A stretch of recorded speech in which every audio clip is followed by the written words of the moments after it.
O le vai lea o le asea, o le sootanga lea o lo omisi i tutono o lo tino. O le asea, o se whamanui angai mana o mie so o se muse lea o le tino. Ina ia mawhai o na ngai o ia, mangalua e ina. O le vai le nei o le asea, ua tele ngase ua manui ai, ma iai suinga i maitunga o le tino. A e fia maua le malo si whaafouina. E ala lea i muse le maloloina, o le asea lava le tali. Mo nisi whaamatalanga mo le whaamalamalamaina o le nei vai. Whaafiso tai i lātou nei, au kilani, le sina le nguai, o lua fitu, 5 tolu, lua tasi tolu 5. Sydney, le ota so o sa sulu, o whawha, iwa ono tasi, ono tolu o. Pui nei loi lātou e sili ona e alofa i ai, ina ia whaawau pia o nau le sofuanga ua masani ai. O nau le whaatupula i o le numero tangata ua fie li sama le oma koloni, o le taimina lei nei e whai aitu i pui o lau whanau wa onga, ia saunga le mumai ai le COVID se furuiva. E le tau mate le fesiringi ai nei mātua o le vai la au mo tui pui, ai o le a fo iso na tāua mo tātou a inga, e mawhai ona mātou tu ina atu tale o fesili o winga le tui pui. Pesota i maile o valu se lau, lua valu, lua iwa lua ono, ma whaato ai mai ai sau tālu sanga, mo se isi o lau whainga luanga tala noa ma oe, ma lou a inga.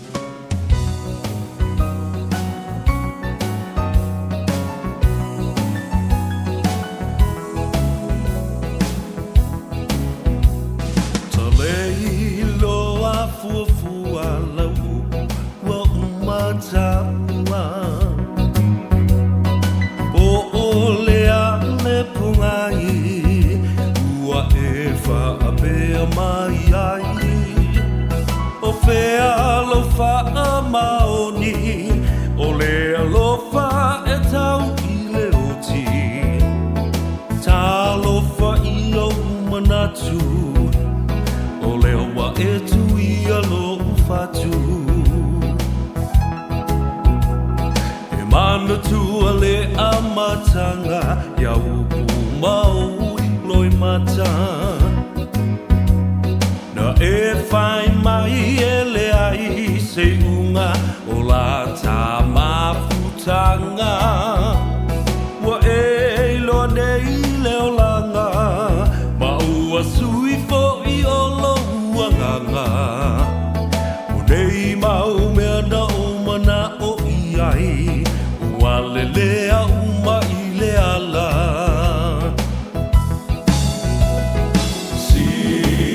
ia talofa lava le paia mawalunga o le whaafonga tāpua ia mai se foi o le sila mai moa le paia mawalunga o le tātua tunu pele Samoa le nei fui tai hao o le aso tonai o le aso lua se fulma le ono le nei o le masina o mati lua fe lua se fulma le lua ia maua tūlata foi ina whai wiu ma tātou tūlalata i si ui o le nei foi masina ai o le anga le lei ma le alofa whasoa o le tātou ta pausili le rangi ia o lo o whaatafa ai au vale lo tau soifua ia maso mātou wola o le foi o tātou toi whiloa ia i pu o manu ma tai au foi o vai lupe maua ai le o vai lupe sa a pe o upu masani o le tunu o le whiloa i foi le loi mātou palingi matua o le nu ai uanga le leile atua ia malana pule tō i lo tau soifua ia whapeda fo se baloso le au na nei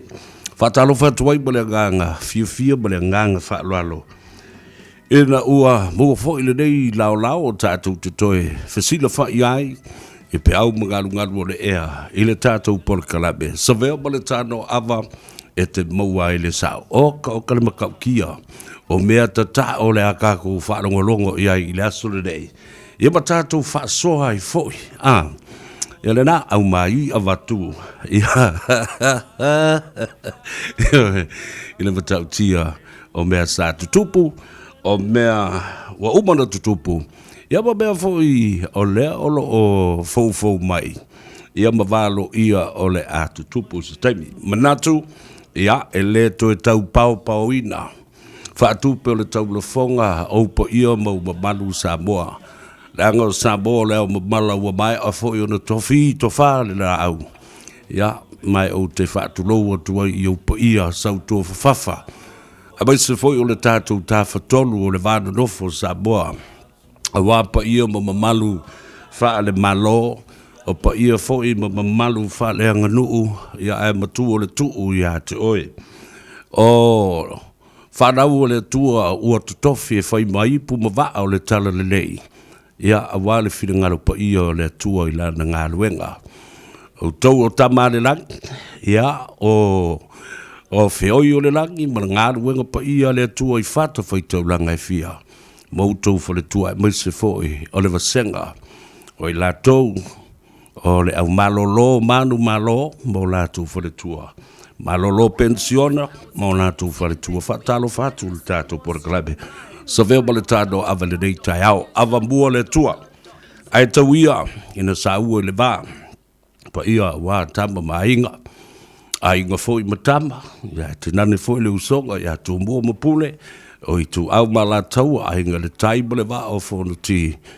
O tama le manua tele ma tō o le whale ula. Ia, ai le ngā tele nā. Tāpua inga mambalu a wā sua ma le vai whanua. Fofo ma i tu langi. Sa ole foi masale au mua ma le lau niu na sa lua. Ia, a o le tāpua inga le whale ngā furu wha pēr fo i whātui o le motu ma au wā o tō le nofa ma upu ia o e tu mua le motu ia tui le babanua. Whatalo whatu, wā lolo soi fua manuia tai au a fua, ai lau, le lofa o le tua masula lo nanga le lei. Ia o tātou whelua i ai. I pu e o manu, ai le o pu e o mala. Lau tu wawona. Savea pestata malilangi le ulua i alii, Sayuli L. Harrington tu manuvao. Tanga loa matua lavea. Tātou mafuta sa ia pa ia foi. Ia sa i tū lao leo li. Ia le tātou tau mawai lea. Alo baya, fio baya, mutala baya au. Ele, o le tātou wa afolau lea o le Tanoa Ava le nei tai au. Tau mafa seipu tau au foi po le tai au. Alo le soifua manuia. Tau nu ule whambo e moe. Onga wati tupu soga mai. Le po fe hoiai. Mia ia o se aso. Soi foi mai lo fina ngalo. Le mafutanga e ua wha se le mutu. Ta fia fo isi o nu. Wata tele mai wha o so songa. Tale la vane mewa o ona. Tau lai tuma o Samoa. Liu a lota whano noa. Lisa ola tō ngai po whea o iai. Loto e wa vai vai.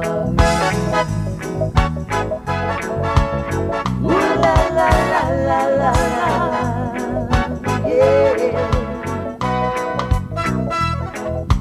Lau puntia ele au.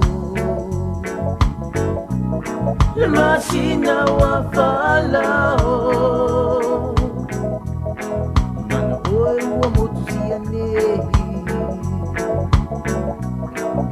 Suini malamani masei. Le lofa le machamai. Le otina te mawhai.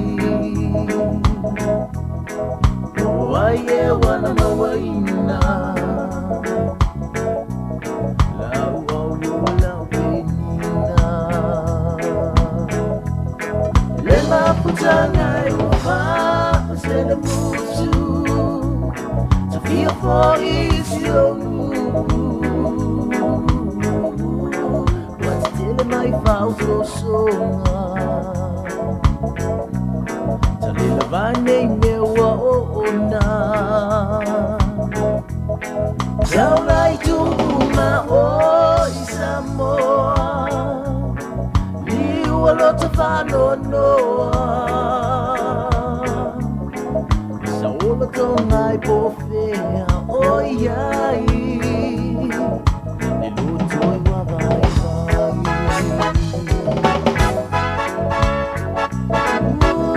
La la la la la yeah.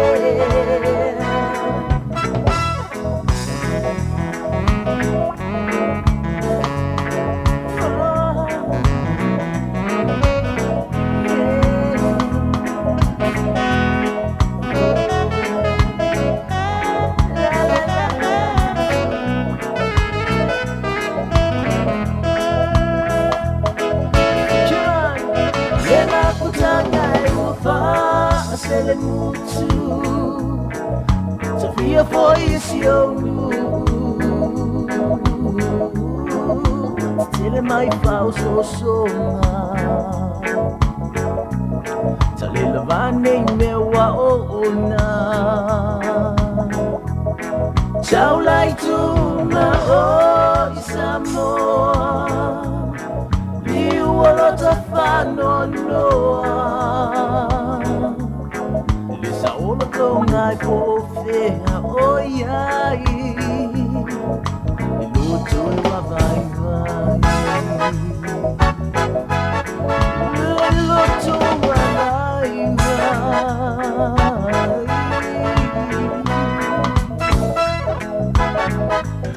Ia le na whawhiwhianga so I whiwhi loi o le nei fo I awa uni o le aso tō nai ina ua toi luas fulu minute. O na tā leo le I tū la. E tasi whamalulu atu ua le maua se awa noa tātou te whasota I hai ia mawhai fo I a se tala. Ia o se li poti mai fo I le whionga lalo li ngal malmana, tai ngal malmana. Ia whape fo I le au nanga ma le tautua a le tātou whale tā vale le G mana wholesale autos I dai lona malae. Niva mpuni ala waa o le luas fumalawalu Atkinson Avenue I nahi o Tahuhu. Ia em whaiuna e wala au I la telefone le nā lua fitu ono iwa awa o le tali mo oi mai le whionga le rii ngal malmana tai ngal malmana o le ioi o le yes sir lana winga la wala le tūlanga mawhati o lo o lo le tongi eita la fu le lei mo lo le wha maoni ma le tua le fōi o lau credit rating ma lo tala whaasolo pito o lo to anga tongi eita la fu wa kaku ke popoko ke le ngongo kupe ka ke musu ko kongi kupe ka ngaka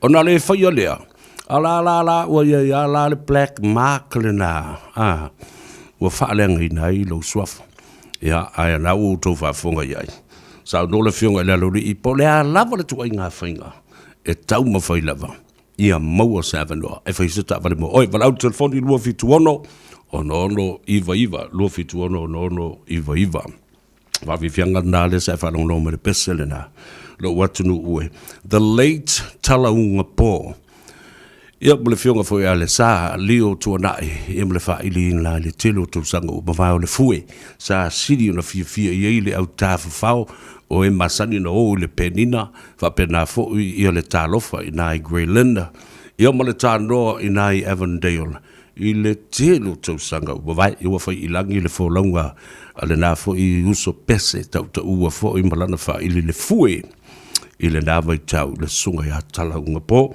but tātou te le whaangaloina, musika masao nei fo I tabari I whaafifia I le atunu ui la tō whaatunga tuai. Au tātou iai la I le tūlanga le rao sa tasi fo I ali pese a la wiloa. Maseli I tātā wha ili la wiloa fo I na whale la wasi le asore nafi ma mapuatu ia lona sa I le ori sanga tu mau I California. Le sunga ia siosi po le fionga fo ia loli le sunga le swafa ia loli a peni a mina ia lango mau I le aso na fi I le malo tele o Amerika stasi o woma pa anga ma mai fo I lo nei tangata ma le tele o le au fai musika fai a fonga tau mori o le ainga fai musika ali mo te mai tai mātutua feo lolo mo le au talavau mo le au laiti e mo mori ei wha mai senga e le whaletua o le sunga ia loli peni a mina ia wha pefole no whaalo ma le ainga wha vauvau paolo mangafa woma e masani o lo o salarau I tu I fio le lalangi ia meselo fo I Amerika ia ono le walau po ia le atua I le uso o le tele o lona sao sa o inai ma fatu tele o pese o vi inga o le atua ia ma au fai pese o le ekalesia ma le ekalesia ia mai fisosoani fo I inisi o le au fai musika le taina ma le pueina o lātou la au ma piano o kitara ma mea whapena ia sola fo le nā uso ia ma ave fo le nā tāleni atonu e vatu e kapianga o I le au fai pese Jesu Keriso ma le au angelu ia o whamaisenga nā ia ai le ngata fo I la I lea o tātou iei fo i le tae ao le pongisa. Ma le ao pongisa o fiti ai le tu malo o ngangai fo maunga numero lua. Ioe. O le tu malo le a fia tuai ia le ngato se vai ngau sa fotu a fia tuai ia le whano ali ia wha pia fo i paia o sa maunga ia wha pia fo i le whale tangaloa ia ono o le tu ua whafo se i o le malo. E le fionga le min sta lango msalo ele o toi po se lilo o whaafonga fo i ia le malu le atu e tu e fio le lalolangi.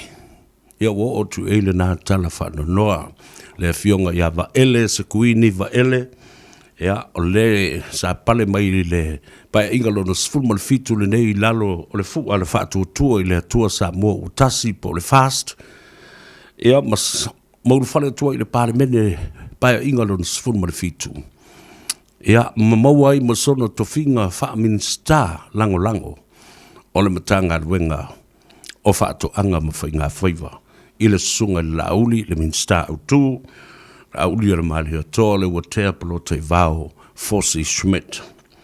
Ia. E nā walangi ai ia maunta fo i malai malawa malo autasi ia whapea fo i le malai la lukava ia whapea fo i le maunta malai paufā i le whare paufā i sulamai i whinao ia fio ai sao. Ia e lala te iai maa fio le ainga sa pes tam ia whapea fo i le wha ia te oe sa maunga ma le telenga so alo ia o langona o le wha vau ma langona fo i o le wha noa ona o wa satia se tasi fo i mawha ia se tasi o poutu toa o le wha ato a matalia o le ngā luenga ma le sāvalinga o le paia inga lona sifuru ma le fitu o le whainga malo fo o le fast lena matua i to i lalo ai le whainga malo ale HIPP a tui le epa malana vahenga. Ina ua mai a le whase fulu tausanga o tutu mai i le malo.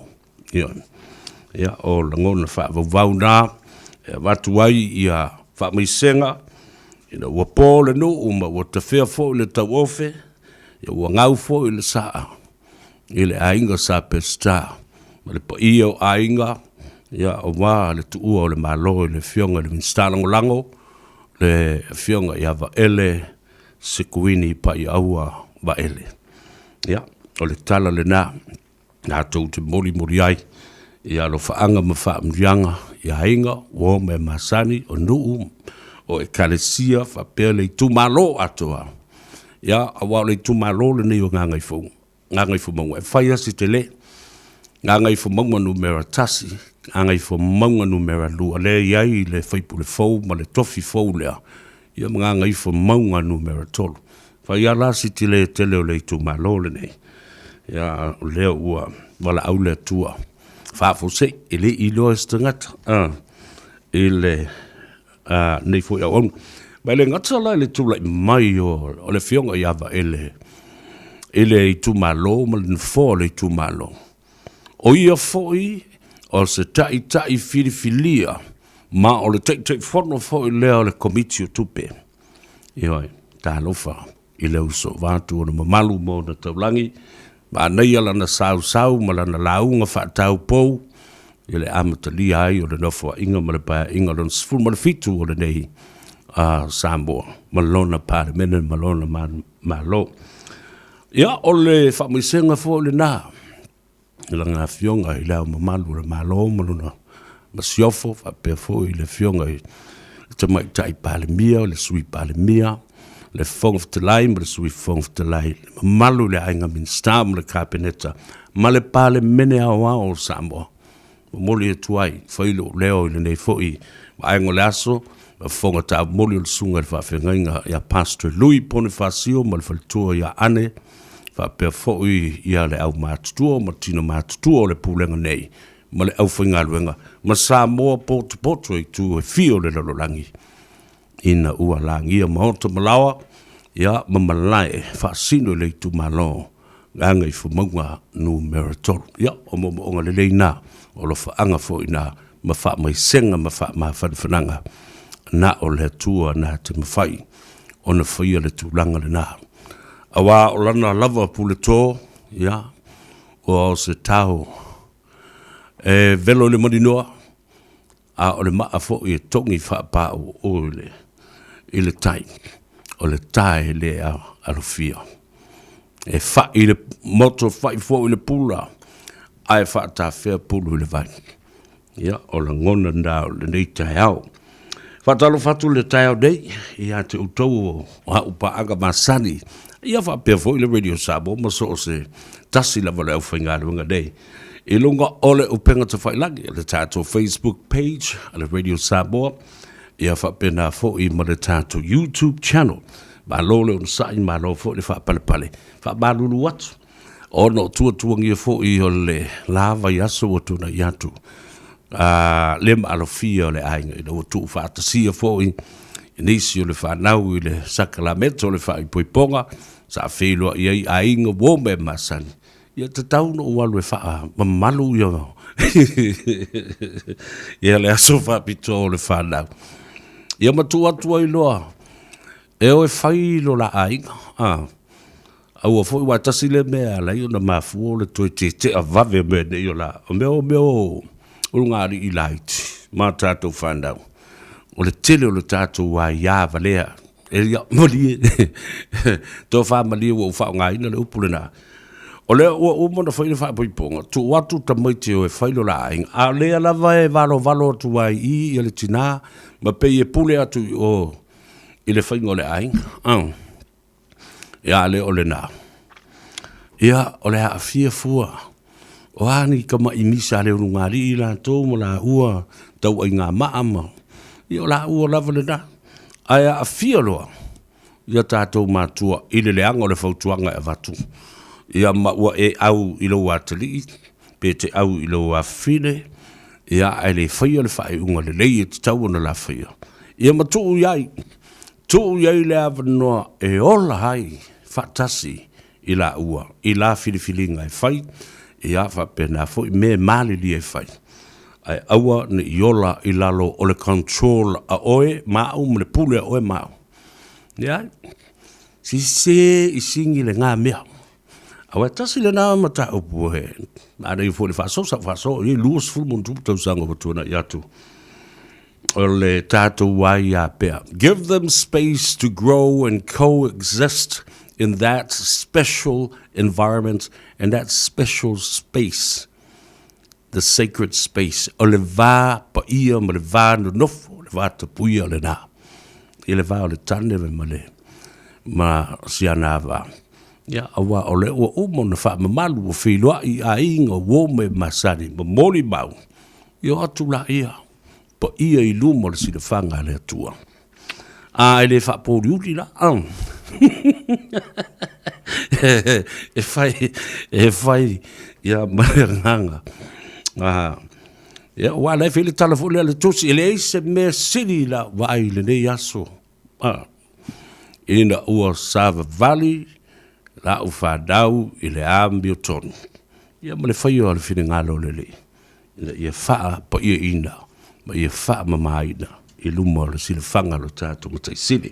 Whatalo whatu manu Viliamu, te mukisa Virginia Ferretti, ia wapena fōi ia a mata vaonga. O tau u malavolo mafuta mai lungo le tātou Facebook page, ma lolo soi fumungia. Ia whape fōi ia tama whainga Bruce Samoa, a loli le soi fumungia, lo mata mata mai Sydney, Australia, Sally Motunuu, o lo o mai mua mai, ia ma solo mua lilo mai ava mai Canberra, Australia, le lau mua o Australia. Whatalo whatu solo mua lilo mai ava, ia ma tātou lo ilungo le tātou YouTube channel, Goldberg, talo whalava malo soi fua, Leota Tonga, George Kinaseli, whapea fo ia tone au wā, a lolo soi fumanuia. Ia, whamanuia atu la ia lea, ile nei aso, ia ilantou sa whaatinoina, ia, le whaapiponga, ma le sakalameto le whaapiponga le la, ma yaso tune iatu, ile tamaitai, ia, la le leio le whanau. Rina, Lavea, ulungia. Ia lala wasui lo le whai ua le mot.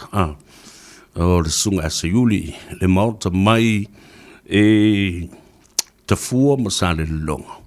Ia sionali, ia whapena foi o na whapanuia tuai. Le tu whaatasia foi o le tamaitai. Le fionga ia to oa puni puao a Savea.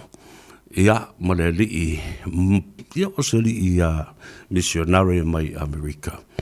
Ia whamalo, whaftaile lofu mo le anga leo le tua. Ua whaatino le whamoemoe. Ia ma tu atu o tau le whanau.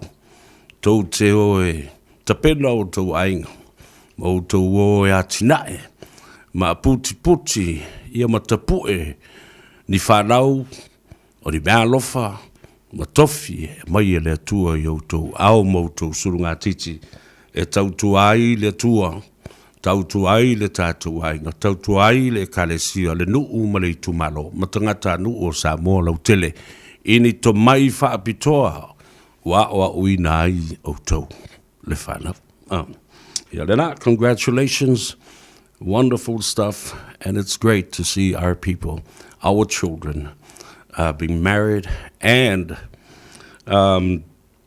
adhere to the call of the land, the law of the land, matrimonial services and all that. It's wonderful, wonderful. So congratulations once again to our children. Me lato uma sa fia ia fo i sauninga le vai asu na sei mawai atu nei.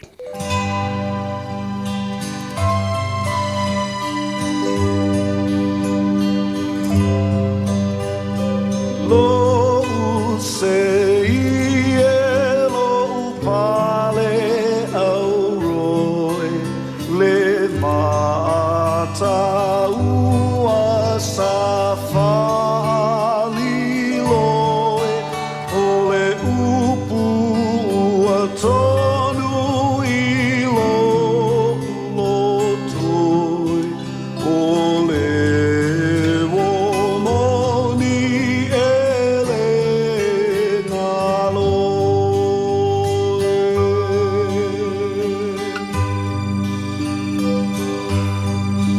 Savea, Savea, lo fia, fia, o la o mea mamai, o le fa moe ele umai, se ilonga ua mate.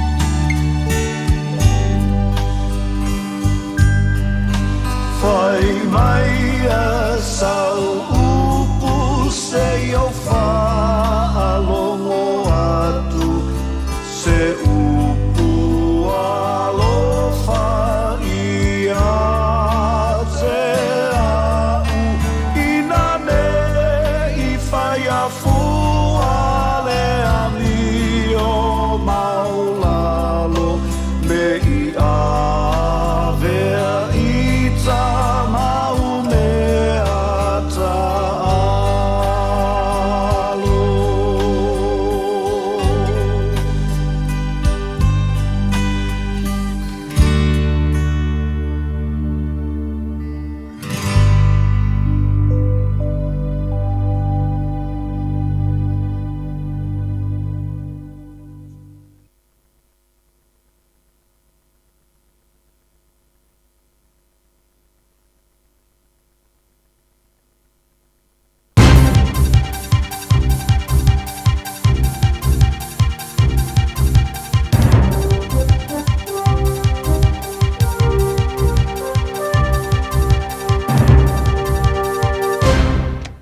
In sport, the White Ferns have lost a couple of quick wickets to Pakistan in their Crunch Cricket World Cup clash in Christchurch. All-rounder Amelia Kerrs holed out for 24 and was quickly followed back to the stands at Hagley Oval by batter Amy Satterthwaite. She was also caught for a golden duck. A short time ago, New Zealand were 108 for 3 after 22 overs, needing a huge win and for other results to go their way if they're to somehow scrape into the semis. A COVID-19 blow for Wellington Phoenix. Head coach Ufuk Delay has tested positive ahead of tonight's game against the Perth Glory in Sydney. Assistant Knicks coach Giancarlo Italiano will take charge for at least their next 2 A-League matches. That's sport, I'm Bruce Russell. In sport, Captain Sophie Devine has been dismissed for 12 in the White Ferns' final World Cup group match against Pakistan at the Cricket World Cup. She was out-bowled. New Zealand are now 60 for 1 in the 7th over.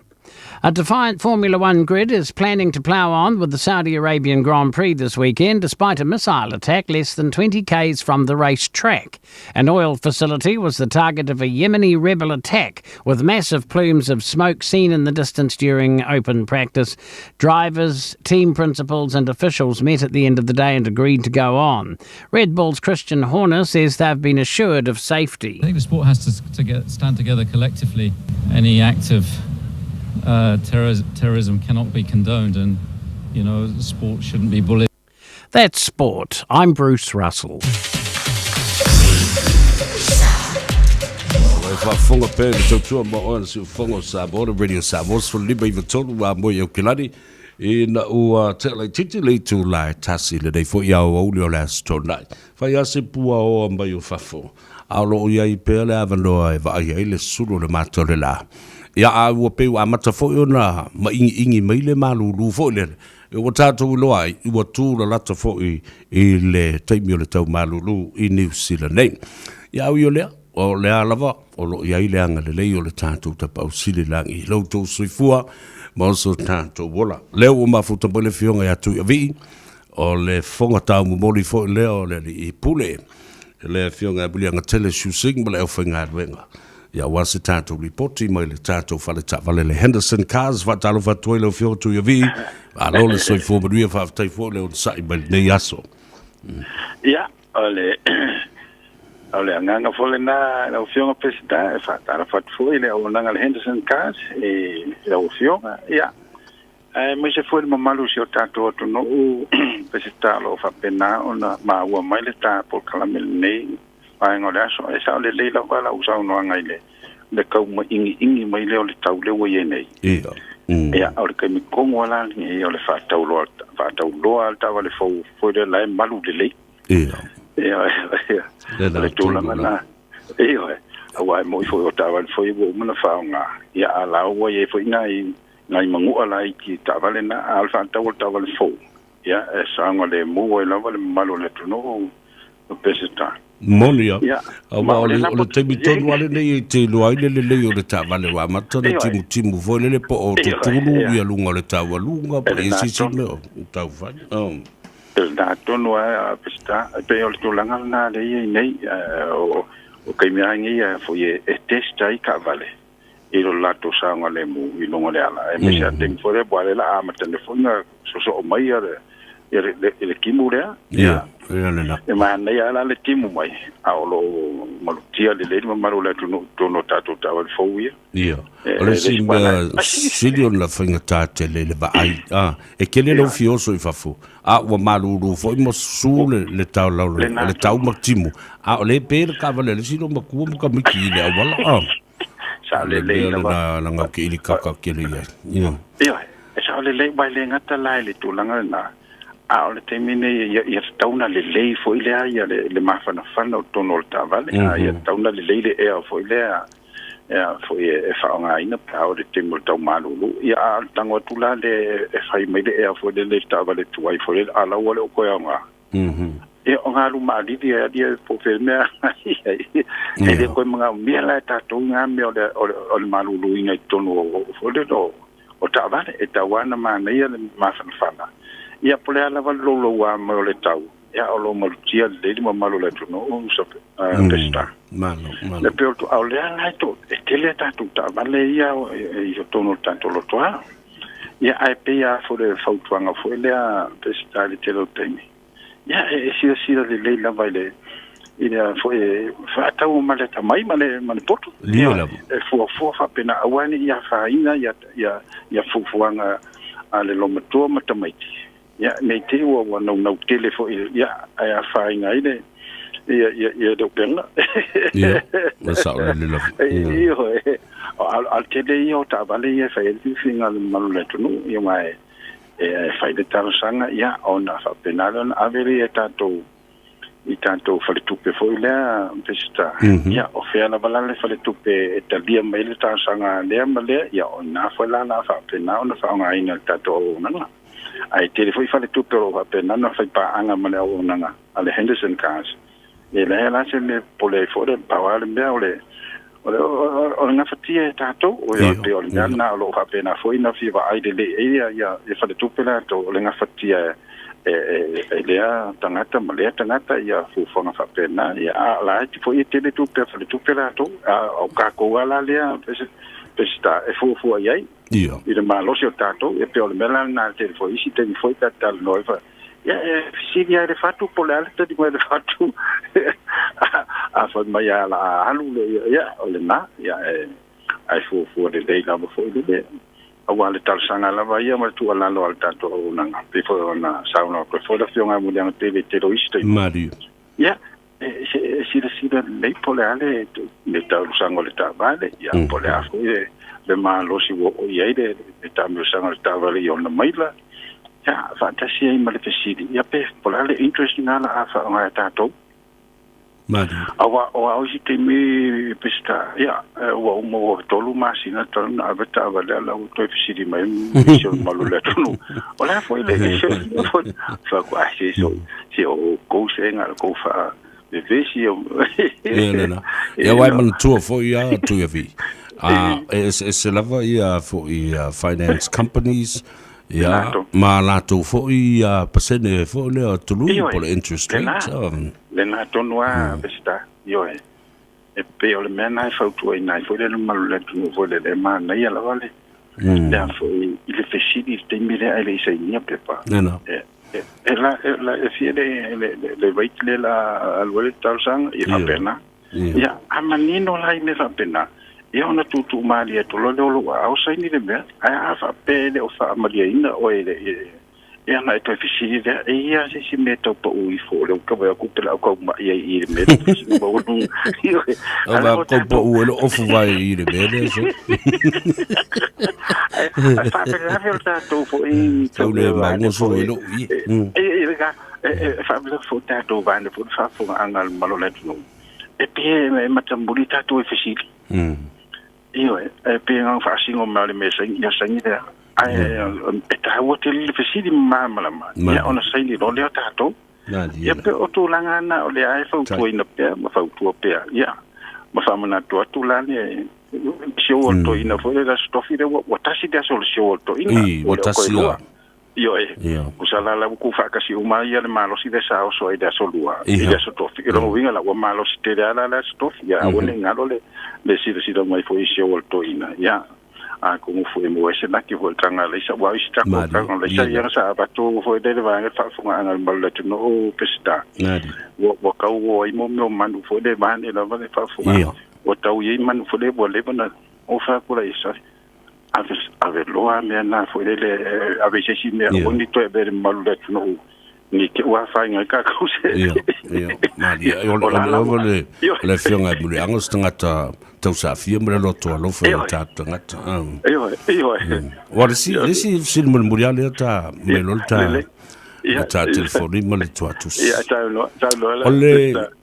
o lo tala fa so pito le me ne le fai foi o lo no fai me tupe ai ta la fu le tai me tupe no ta hua tele le na o lau credit rating na tau na pui ai le anga o le lumana i le na o oe wai le isi se tele ngang kupe ka ko ke ngofu ai kala fu mai le kampangi ala mo mai me fa to ngai lo ai ngam fa man ongo o lo na mia sa le la va pe se tale sa no o me ta hua na e tau no fa ta wa ina ta to wa o isi e pe fe foi ai ta la ia e mataulia so se atu no la langi pesta na fo e sile fia polar fa me tele tu pe america la fo ai tala fo ia sai na pa pena fo sai pa wanga le wala le ka miro le tu pe la langi nei ia ma fa o la business o la tala fo mai ni le me ia pe ai ale credit rate na ta dona pe ona ma wa e lo sa longa pesta ta hawa tele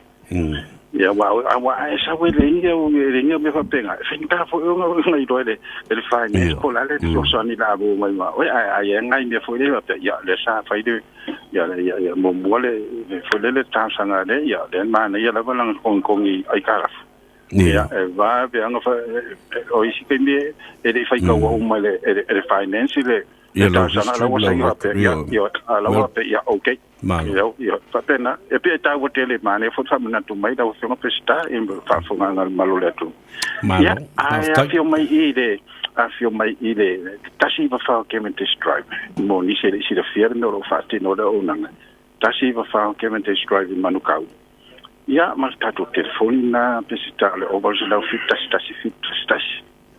a o tele ma ano no ine ma to ina ta va de fa filinga malole tu no pesta ya ma vo sa no sia so fio mai ka ko eva ma ngus ka ko kofe na dira ole tele ole pisi ya ai e mana ola va fo e asisi tu le taimi la fio ma le fio fo le pule ya ai fa tai mo le tata ndonga le nei aso alo fatu ma ye mo via la nga le ngolo tau fa mai ya ma le tu ile tu no ai fa so via mo le temne ia so foi ia pesta pa te la mola no so fo ya le na Tanoa Ava le fionga ya tu vi ma o ia fo ile na o le fonga tau mo moli o le tato ri pule le fionga buli anga tele shu sing ia fa tasi fo bele o finga benga al Henderson Cars e te moa ile tuatu si tasi Eva Farm Cavendish Drive i manukau ia po valau fo le latu telefoni o le o valsela fitu tasi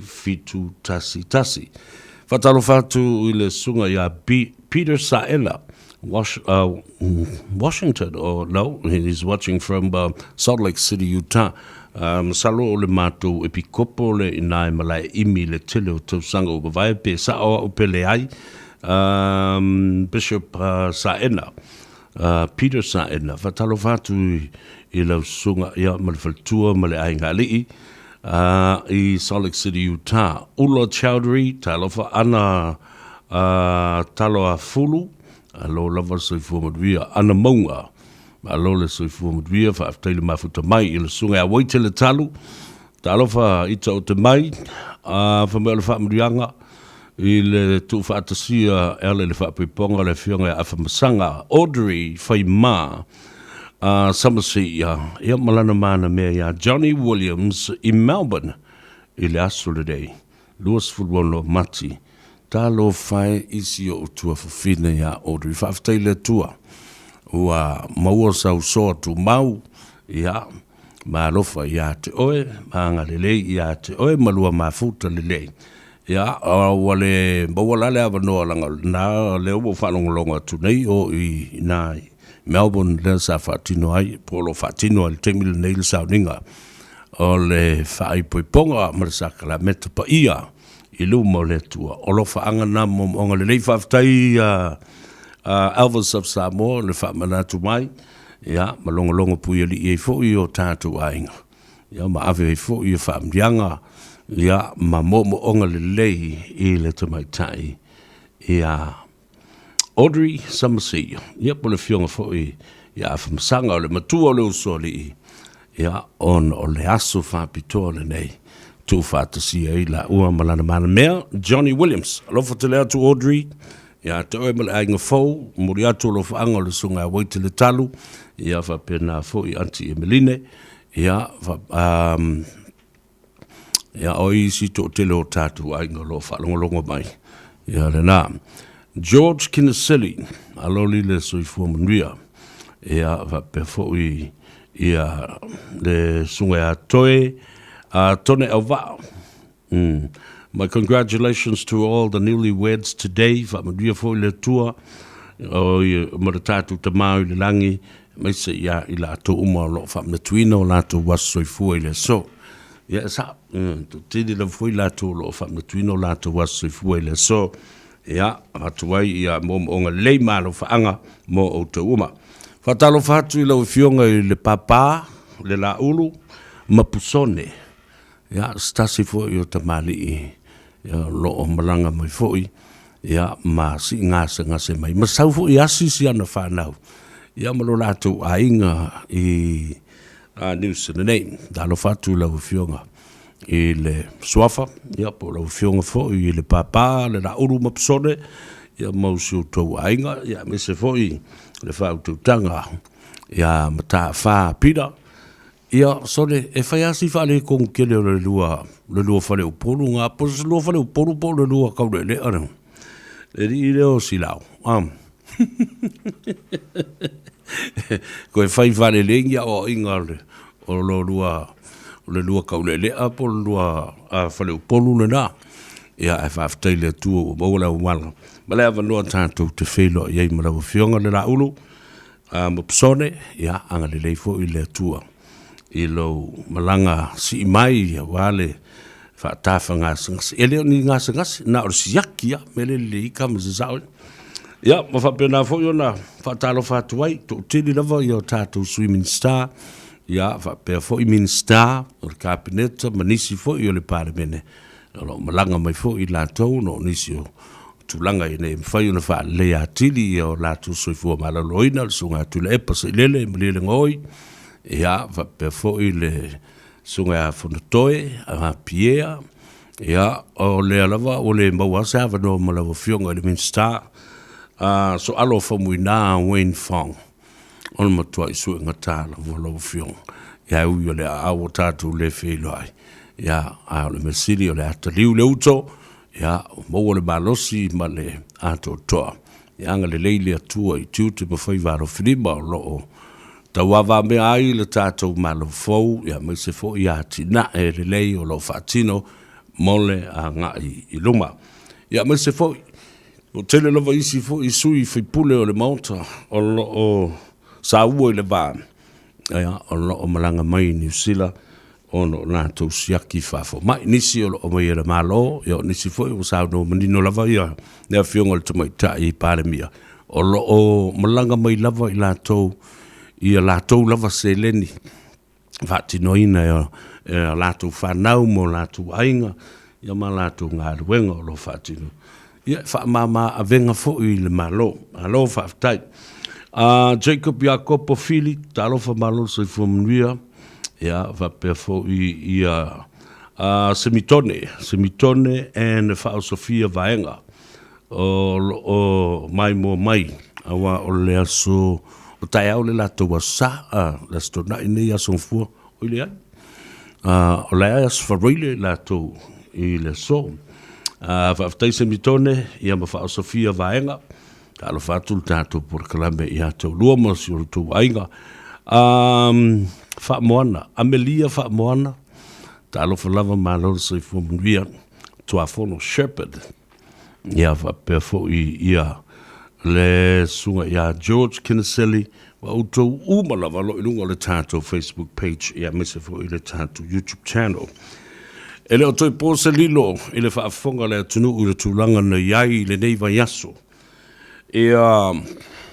fam sinonga mele unga a fam sino ia na fatino ina le contempt of court le sunga Justice Fisher if a before Justice Asher ia mai New Zealand Australia dia salanto fam malu sala fam malu le fatino ina o le fam sinonga lea o le fale mingao mle a itui i le fam sinonga mawalunga sabo le fam sinsili a maise o ali i mata mai tai o le senga o fam sinonga po le fo i tu tino le tafatolu o fainga malo ya maise fo i tu tawanga i o le fainga malo le tu to tasi male malu o le pulenga o le fam sinonga ese taimi ia na tatou se ele ia se o fa manino atu ia te oe to launga fa masino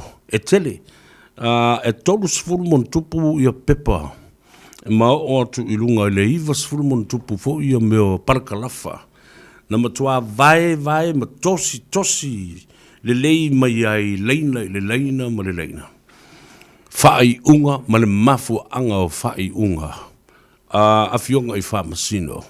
E winga i tangata ia le na moria nei, sunga atu le epa maria ngoi, se lili, o le sunga a le ala, Rimoni, ia wa pena fo ia viskota, maiava viskota. Ia malisi to fitu e le na solo ia la to morianga. Ai fai mai le unga al wha masino. Na toi titi lava, they were subject to mention, and also ko kikia nearly guilty. To titi afa baunia ala to mo. Ona nalana le fai e se fai ungal fams no. Ona ele ngata wa umano fa to e se lua. E pe o sifia ia ma autu ia le mele na nga ia. O la to fa mtlanga, ma la to ta inga. Na ta inga poni sa ai tuai malisi vaenga lea ua wha maanga lo le wha msidonga. O leo inga la le wha mtalanga. La tau nei tolu autu. E autu ia ili mata aupu. Tangata sinia ia. E re ngata le te tai o le tua ngai. Wha pena fo i ma le whaila utusi. Wha atasi ai ma le tamai tai lo ia fau tua. Fo i lea sinia. I le vaenga wha upufai o le HIPP. Tele yo vaenga sa ta iele langona male manatu ai pe time la ufa utuanga le watu le sunei fa pena fo I masetu walalo masetima inga ole apo inga male nganga fa lo ele a inga a toa fa tu ele tu Samoa watas mai yo na os yo na o mongo te tele o se yo o imbonga iti la tau te lango ina le whainga malo fau le wha tua I le tua wa tas. Ina ia wha malu lu atu i tau whira ngalo ma tau wha ma whautanga wha lia. A whai fo I o tau sai ma lie tau wha ma lie awane I te ele urunga I le tūlanga o le solo lau tūlango. I le whainga malo na whaie I o tātou lima male atua ma o le whainga malo na tofi ele atua. Ia, na tofi ele atua. A o le ase tō whapoto I le malo wa uma na saunoa le tumaitai pale mia. Saunoa foi le sui te tai ma o ia lavo le te fono ma o le sui foi lea o le tātou ainga whatuatua I le atua o tas. E o ma whalolo I le musumusunga a le anganga paia. A wafu I isi whaamsinonga I tuantu nisi mta upu o ngonga. Ia, sa whetutuna ia I le tō whaama le whautanga. E o fo I le lai tū vai le sunga atu le epa ma le nā tū vai. Ina ia mawhai o nā whaafile mū Samoa. Ma o le anganga fo le nā uti loa. Sai ai le tō whapa ia.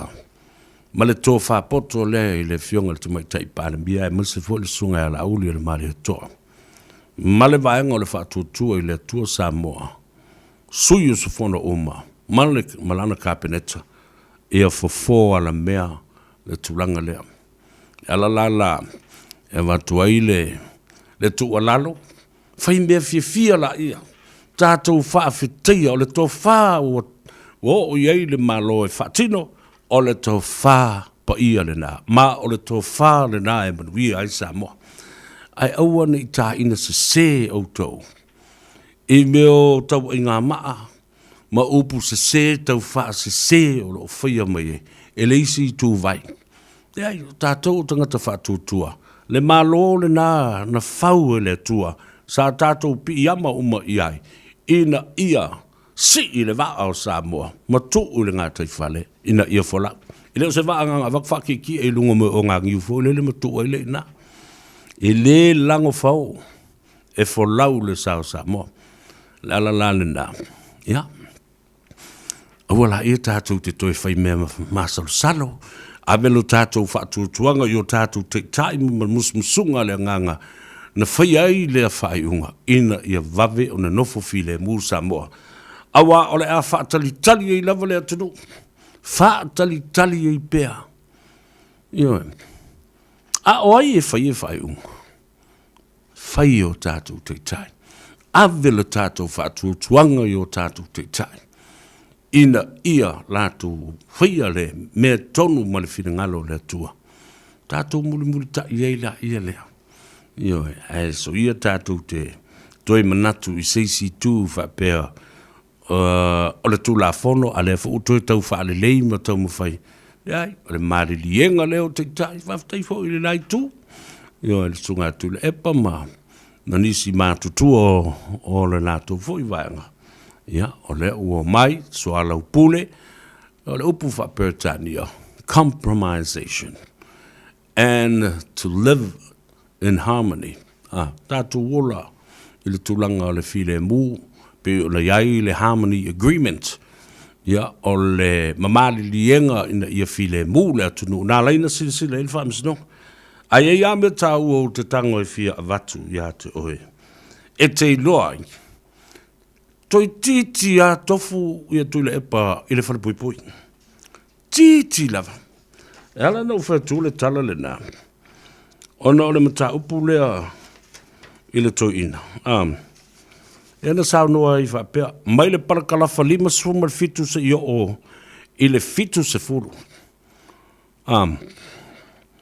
Mai le parakalafa 5 suma le fitu. Whafongalai. Kwa kele o parakalafa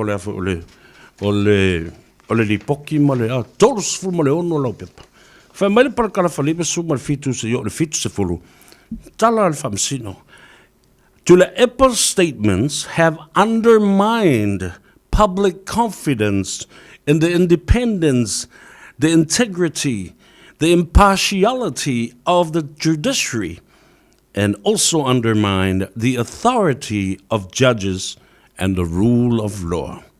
We find him guilty of contempt and also scandalizing the court. Utu whafonga le upule na. Whaale mi ngau, upule o le contempt. Whaale mi ngau, le whaaloalo i le whaamsinonga. Ma le upu scandalizing. O so se ngā yoinga te whaia, so o se tusinga te whaia, o se me te tautala iai. Ioe, ma au mai ai ni tala māta ngā, ma le leni ngau, le whaaloalo, le whaavaea. E a awhia ai ali I matamai tai o le whaamsinonga, ma le I tu tino ato le whaamsinonga. O se mea le mi ngau. Ioe. Wa tuu ma wa lalo ai I le parapala maolo I lunga o le parapala. Le tāua o lea I tu tino, o I tu tau whawhiangai o le malo, I lona tā whatolu. Scandalizing is any act or writing that undermines the authority of the judges and the judiciary system. Ia le nā. Ai sawe lo malisi tū leo le. O le whanongo le lei mai lava. Langa e tā ua tele le mea lea. Ne I ngalo, ia ma whaamatala le manino, ma le malamalamba iai. Sawe lo mal whaupunga lea whaamasino. E winga ia tu le epa. In other circumstances, your actions and statements might have called for an imprisonment, but because of these 3 considerations. Whai mai le tala le whaamsinonga. O au upu mau ngā yoinga whaasolutu la whono ea I tui ai le whaamsinonga. Ma e le mi ngao ma e le whaaloalo ai le whaamsinonga. Se manu, e tongi oe I tanu malala, pe whaafale puipuina oe. Ai ona ua sila le whaamsinonga. Because of the 3 considerations, baenga nei e tolu e te tauna manino iai. Tātou wola ia le parkalafa lava le nasa, yo o le 5 sifuru ma le 7 sifuru, wai le umi o le whaingau. Ono mea nei na sila iai ia le whaamsinonga. Lea na sao nua loa ia matusia le iunga. 1. Your long distinguished service to Samoa. Mua ua sila ia whamasino ma le whamasinonga I lau tautua ma lau sao ia Samoa. 2. Your expression of regret and the apology received. Ona ua sila le whamasinonga ua e whaamaulalo, ma e toele, ma e whaasifo, ma e whaato ese le whamasinonga. Io. E ke le koe whaia. Lona tolu loa. Was sila le whamasinonga. The harmony agreement that was made between the two parties. Ole tautinonga, male soanga a le soa lau puleina o le file mu, I le vao taitai ma pāti e lua. Ua talia ma sila I el whamasino. Ma waila le poto le tō whā a fionga I a lii whamasino. Langa I le fauia I la ua le malanga mai Samoa, ia ma anga I mai le Zoom po I le whaatino ai teknolosi ma whaamasinonga po I le a vava ma mau. Ana lea mana ia le whaamasinonga le mea le nei. You would have been called for an imprisonment term. E te tofu le whare pui pe ana lea mana ia le whaamasinonga me nei. La le nā Samoa. Ma le mamalu le ainga le whaatua tua I le atua Samoa ua tasi. Le tali whaali ali le nā ua au mai e tā I tai. Ioi. Ia, wa se fea I le tō ina e ola I mai le nā whaafale pui pe ana isi whaasalanga whaafale pui. Wa tātou langona I fōi le alofa. Ma le nganga o le whaamanga loa I Samoa. I le soa lau pulenga lea sa whaatino. Ia le na. O le whai ungala le nā wa umana whai le court. Ai sa wai lalo. Ma le isi vaenga lea. A o lai whaatalitali mai le whafonga whatalai u le maota I a te oe. I le taimi e usui ai le fono. Po le ase, se vainga fōi lea I tu la fono tu mau ma winga tā wa loa. Ma o lea ua whaamawina, sori ngā tu la fono e pipi I le api ma le record ale malo for the rest of your life. Ma le a lava. Your natural life si o le wala au le tua. E tu mau pe ina. Walanga ele ise tātou vaenga fo lea pe o le si tu la fono le ye New Zealand. A fitu tau sanga e te leik toi solia se tu la fono ma se tu langa whapena. O ma whai ai ia ona whaamamalo record. Ia le na. Nā ua o talanoa atu I le vaenga le nā whaatatau I le sunga atu le epa. E le whai unga le whaamsinonga lea. Ai se yo se steimi I ona tātou se e lea I le parakalafa valus fulu lima se yo o le ivas fulu. E winga I saunoanga a whaamasino ma le unga na whai a le moni ia le ala. Ona tātou o mai fōlea tātou se I le I unga. O le whaamsinonga, o le parakalafa ivas fulu ma le tasi. Se yo o I le ivas fulu ma le lima. E winga I a viskota. Mai ava viskota. Ia, ma le tūlanga fuelo. Ia. O le ala la ma le sunga ia tula epa. E o tu le maota, o lo whaatalitali mai iai ia le whongwhatalai. Ia ma le komiti whaapari. Ia po o sila fo I o latu a mionga tāua loa. Ia ma tu la fono tu mau le maota. Ia mionga asui, usfono uma, le pāle mene. E whaatalitali mai le whongwhatalai. A o viskota. E umano lau atua le vaenga leo o fo yo me yo le unga le whaamsinonga e winga e viskota. A o lai whaatalitali mai le Palestine ma le komiti whaafoio le Samoa's Law Society. Po o a fo I ni au lape o le a whaapa uai I. Ma ni pomu maa le losi. E ono se I ai lona le sene. Her practicing license as a lawyer. Ia pe iai fo I masesi whaasalanga o le dispa. O le wingo le mena na. Mana tua so se taimi a veo ma se loia te tau na pā e su ele su e ngai pā i oe e alo i eile talia ino oe ma vatu lo practicing certificate and license mai lea tunu ui lea tunu. So se tunu e ei whara paputonga ari imta mai tai lo ia Law Society's fraternity o le mea lai tūlai mai. Se ka kilo pēr le are me te uo iai. Ia le Korea ma leo langa soifuanga lue o le foi te mai tai whaapitolo na lona to mai i le tula fono ai fōringa mai ia wana ia taita ia ni te ngata mātutua e o e sori le tula fono nai lo o le fautua ina o te ngata ia e o mai e usitai le tula fono. Ia lena? E se taimi. I le tai au nei, o le wha manatu mai ai le matanga wenga le Ministry of Pacific People, le tātou tūmau pēr i le red zone po le traffic light system lanu mumu, lanu mumu lane nei, o aia inga nei o le lanu mumu. Ina e tātou muli tai ei pēr. Masila fia ele atunu. In the red zone for the traffic light system, you must wear a face mask, and it's required for all indoor activities. E te tau ona whaongaina lau mask, I so se taimi I tutonu o ngā yoinga e whaatino I tutonu o meo whale, po ni hall mo meo whampena.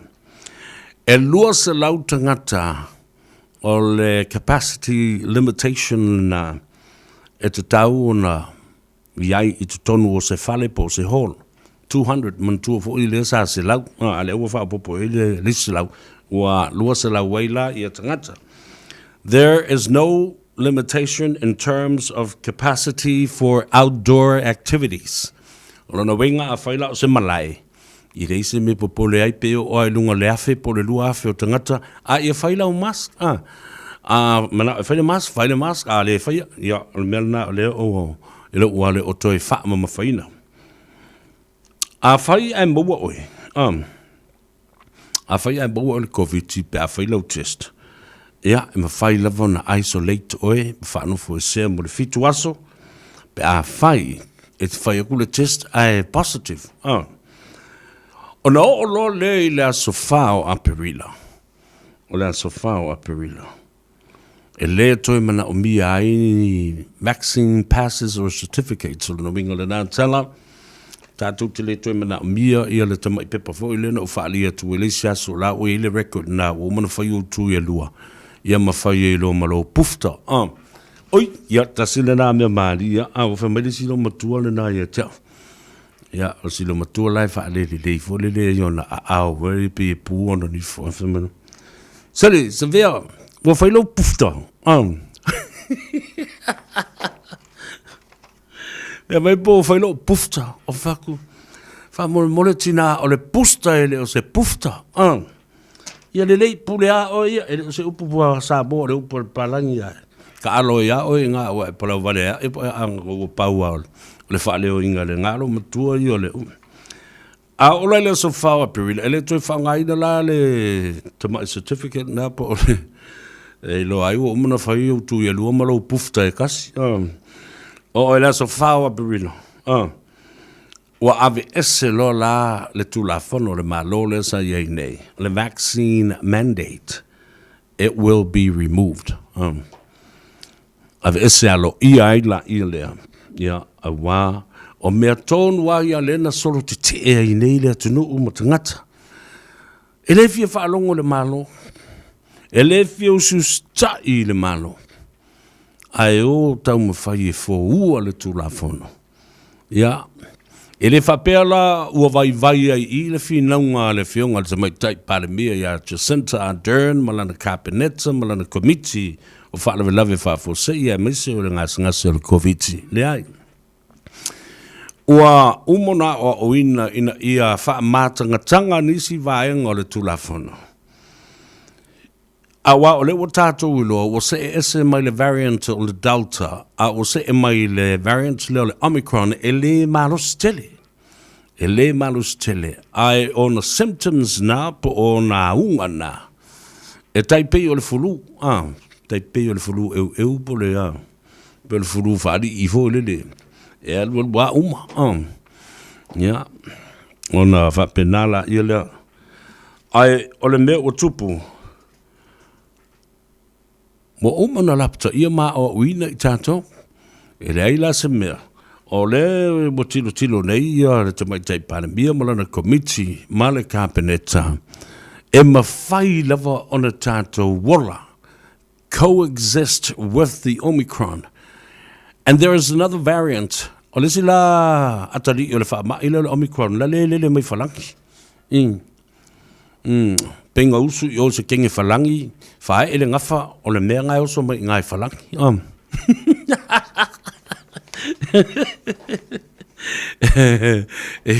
E lope o mai ngei wha mai ngā, a ua wha ingo o se ua kupunga mai o se ngase se kamai ka I o Paris.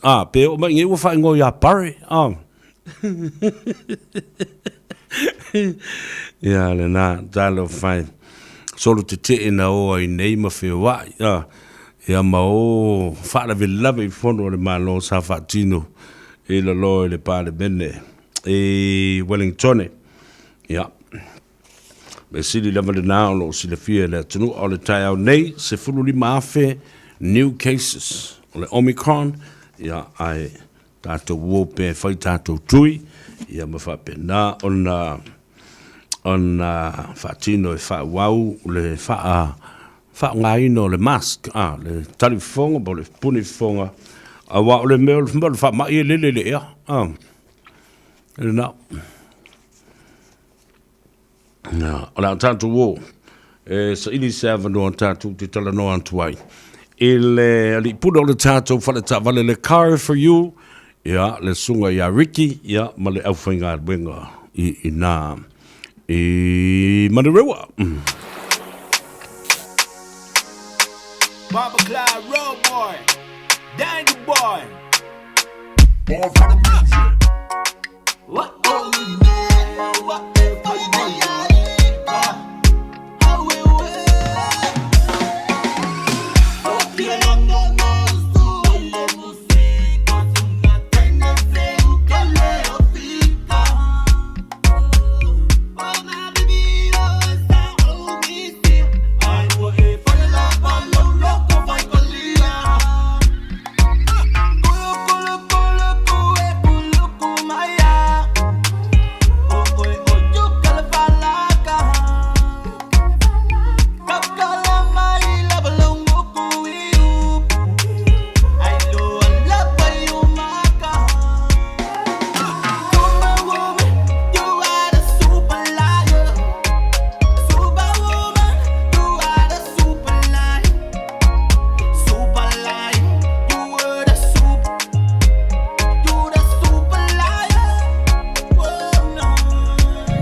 Say I love you and I love you too. King of the gold medal. Big mama sita una casi de pepelo. Oh,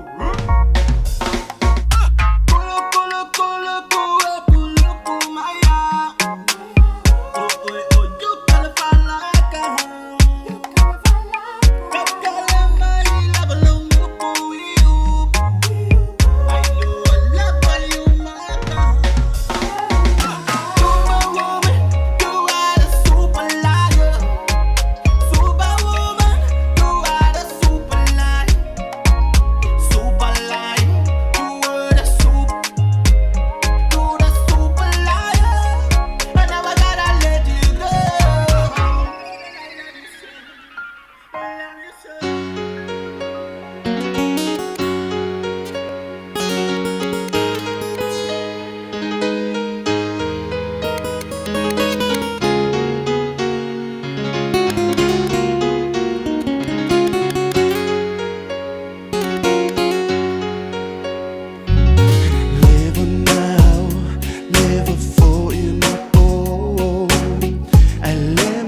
salotonga sa ole maua Se ole pungou ma fika finga le luma ngai po fe o yai po so walo fe so so ani po ye aku yai le ngai polo so o nga fai ya sau se aso ka fia ba ai i bele le e kani mai le manga o mo i ai au se kasi ale manga o fia fia ka lela ba se ki pe o nga polonga mo o wale afu sanga o singa yo fonga o lo polonga se uso o lo polonga no fo pe ma o ma fa fa le nei o langa e le tu mau now lo fia sa o lo tonga e ma wai so ma lo uniola e mali fo ia sola sole bonisa le tawa sa mai o le vau fita le afu toto e malini favai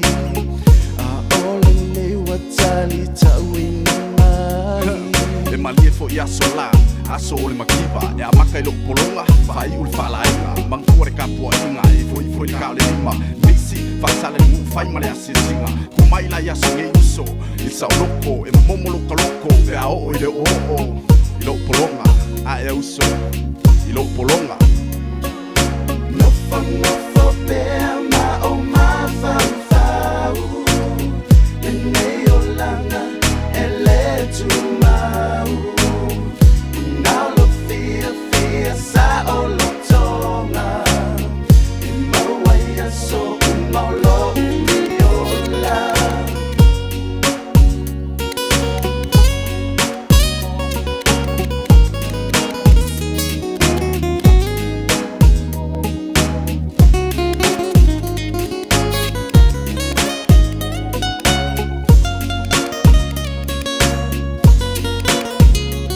Se ole pungou ma fika finga le luma ngai po fe o yai po so walo fe so so ani po ye aku yai le ngai polo so o nga fai ya sau se aso ka fia ba ai i bele le e kani mai le manga o mo i ai au se kasi ale manga o di fia ka lela ba se ki pe o nga polonga mo o wale afu sanga o singa yo fonga o lo polonga se uso o lo polonga no fo pe ma o ma fa fa le nei o langa e le tu mau now lo fia sa o lo tonga e ma wai so ma lo uniola no fo pe ma o ma fa fa le nei o langa e le tu mau now lo fia sa o lo tonga e ma wai so ma lo uniola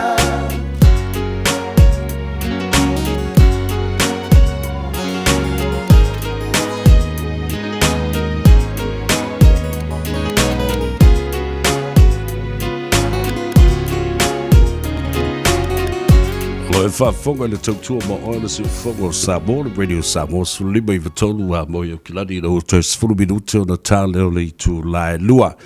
O le ua whaatasi mai i ale te mai tai o Annie, ia, a vea fo i ma whai masui o le sunga le di pula ia Rick the Man, ma le au whainga wenga, a le car for you, i nai le pitanu o Manurewa, i au kilani i Saute.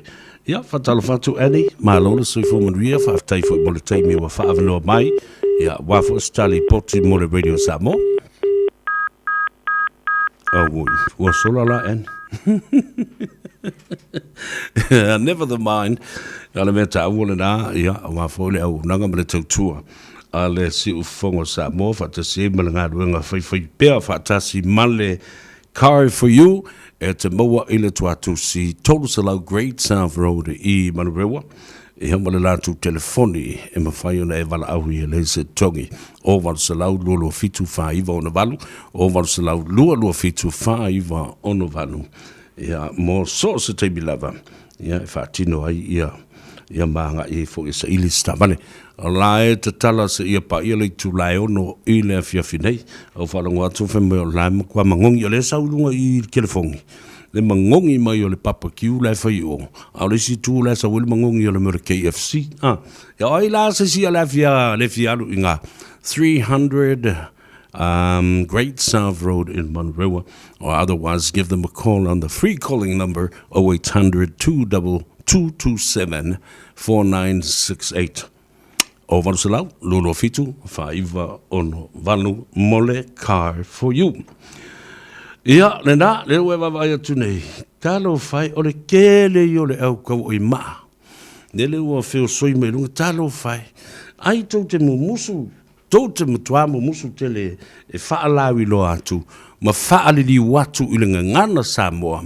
Langa ese tangata malato whaali wina o mea a leo te whaatu nei i atu e. Wa, there are two literal ways of interpreting a piece of legislation. Pea umana whaisa tu la whono i tono le mauta whono mo le pare mene.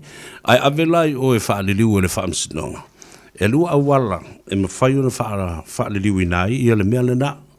O le mata upu e ta o le literal interpretation o le winga sa o lava i o le whaaliliunga.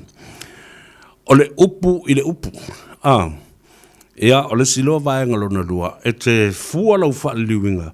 I le foi upule i le winga e whalangolango le si upulea i le winga le si upule na mai mumua. E whapena le winga le pēwha i te leo mānama lamai. Lea la o te whaongaina le skill ma le tomai whapena. E matua i lau whaalilei ma whaaliliwi nā tuai i a lea fo i tustusinga ma le wha i unga le whaamsinonga na tu sia e papalangi nei. Tau sao toi ma parakalafa. O ia vai le kau whaiwhio so mi kai ngoi ngoi. E o le tala le sunga e pātele fo le muri au Star Wars. You become what you eat. You become what you eat and you become what... what? Mame e te tau tala iai. Wa vai la upu maile i au mai nei. O upu maile, o upu ia o upu le anga fa fangai maile. Mambe le anga fa fangai maile.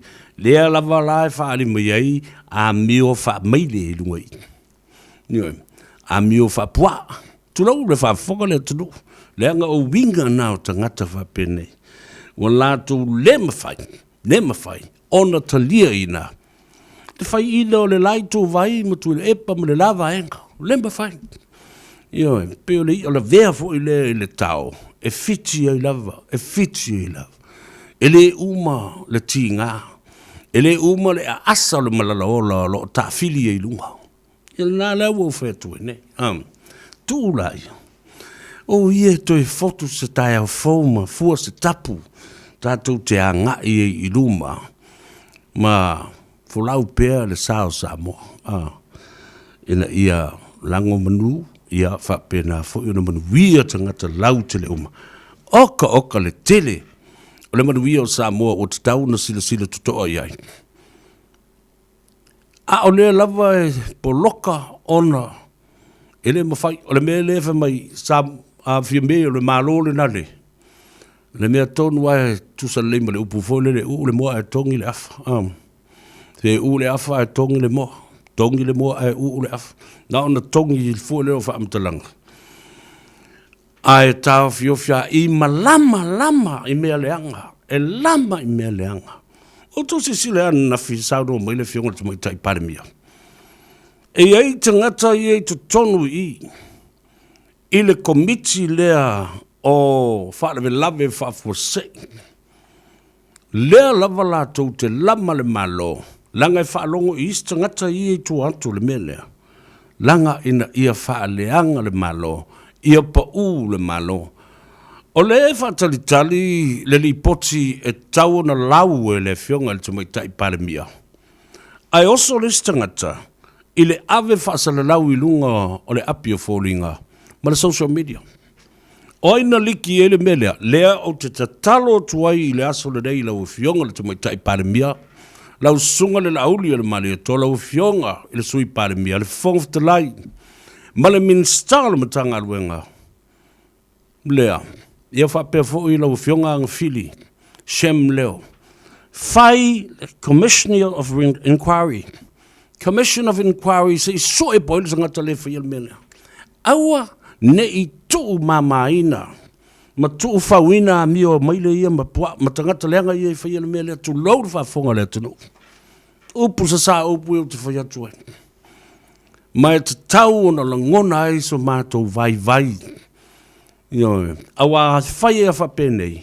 O manu la iti nei la tu te ati. Ia le maota o le malo. Ma pa ua i se teimi alu, ma pe ale su ea manu iti ia manu ati pou ia. E fai ia i se mea. Nio e. E matua tu wai i le meo le muri vai, e matua i vivili. Nio e. Ina ia lato i lo ai. O lo lato ta alo i le olo o Samoa. Ta alo i tupe Samoa. Ta alo i le malo o Samoa.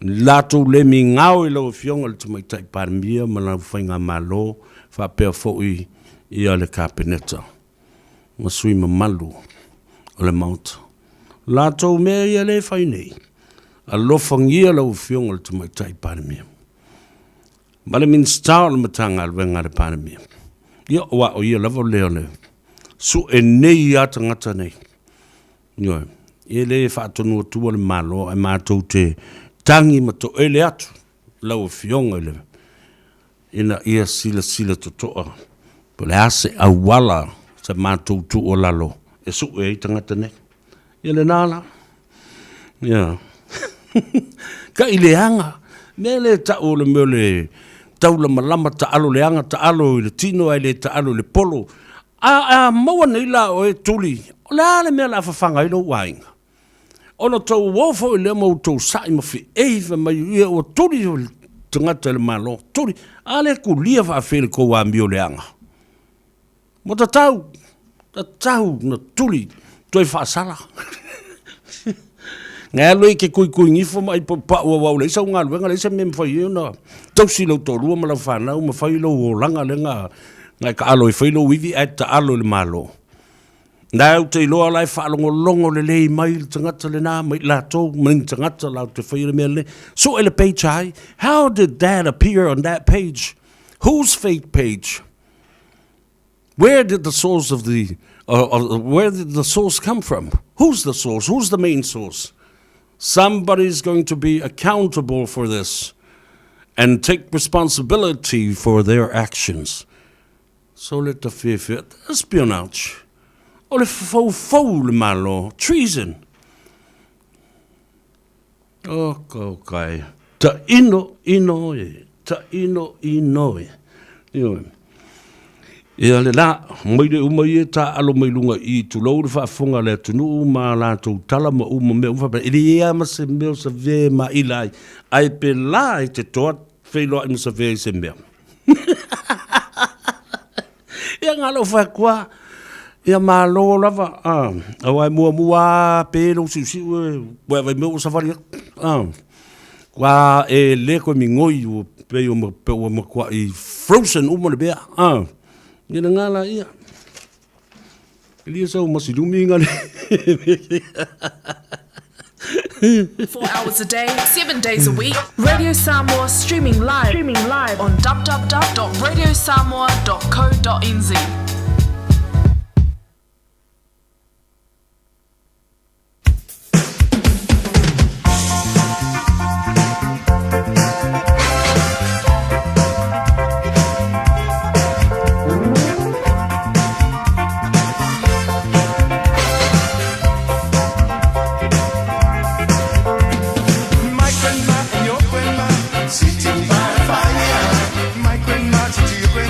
Set your face on fire.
If you are new to New Zealand and you feel you are being mistreated at work, Employment New Zealand can help you.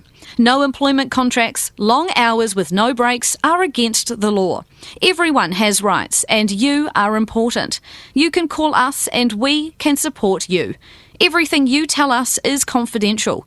Call us on 0800 200 088 or visit employment.govt.nz/migrant exploitation. Mum, ai sia e kakawai ngā o alu I le fomai, pia ki ngā lo whai. Wa leo kwhai kuai. Se Mum. Ngā maua lo uso I le fever rheumatica, le ngā amaka I le whai ki ngā. Ngā whai mai le kausi mai, e le lope maua I foi o rua malo kua finge. Se o ke malosi I le vaenga ngā. A whai e mai sa kamaikiki ko kongo o se ainga. E kele le avangoa e maua I foi is kamaiki pe aki ngā o la kou whai. O ke le whakamala ia oia li I maso me. So se wha I ti ngā lava, ave siaki e se tausi mai, po se fo mai. Tanga I ane ele alliancehealth.org.nz, mo nisi wha amtalanga. Pui nei loi la tō e sili ona e alofa I ai, ina ia wha wau pea o nō le sofuanga ua masani ai. O nō le wha tupula I o le numero tangata ua fie li samo le oma koloni, o le taimina lei nei e whai aitu pui o lau whana ua onga, ia saunga le mumai ai le COVID se furuiva. E le tau mate le fesiringi ai nei mātua o le vaila au mo pui, ai o le a fo iso na tāua mō tātou ainga, e mawhai ona mātou tu ina atu tale o fesili o winga le tui pui. Fesota I maile o valu selau, lua valu, lua iwa lua ono, ma whaato ai mai ai sau tālu sanga, mo se isi o lau whainga luenga tala noa ma oe, ma lou ainga. Tasi lima iwa tolu amo, Radio Samoa.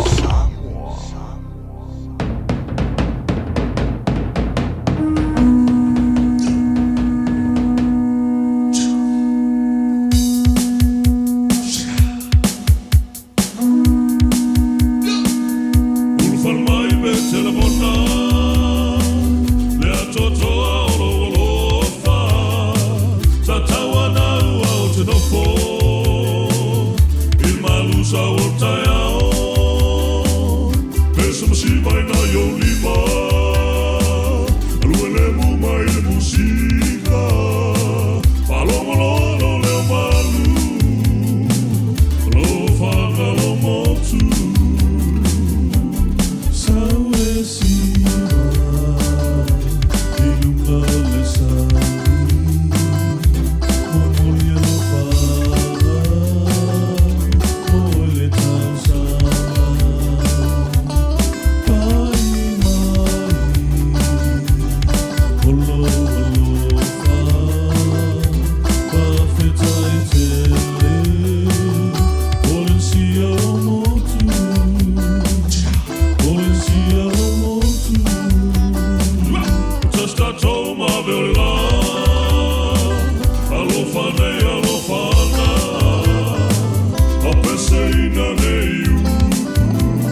fianga sui filoi le tafa Methodist choir.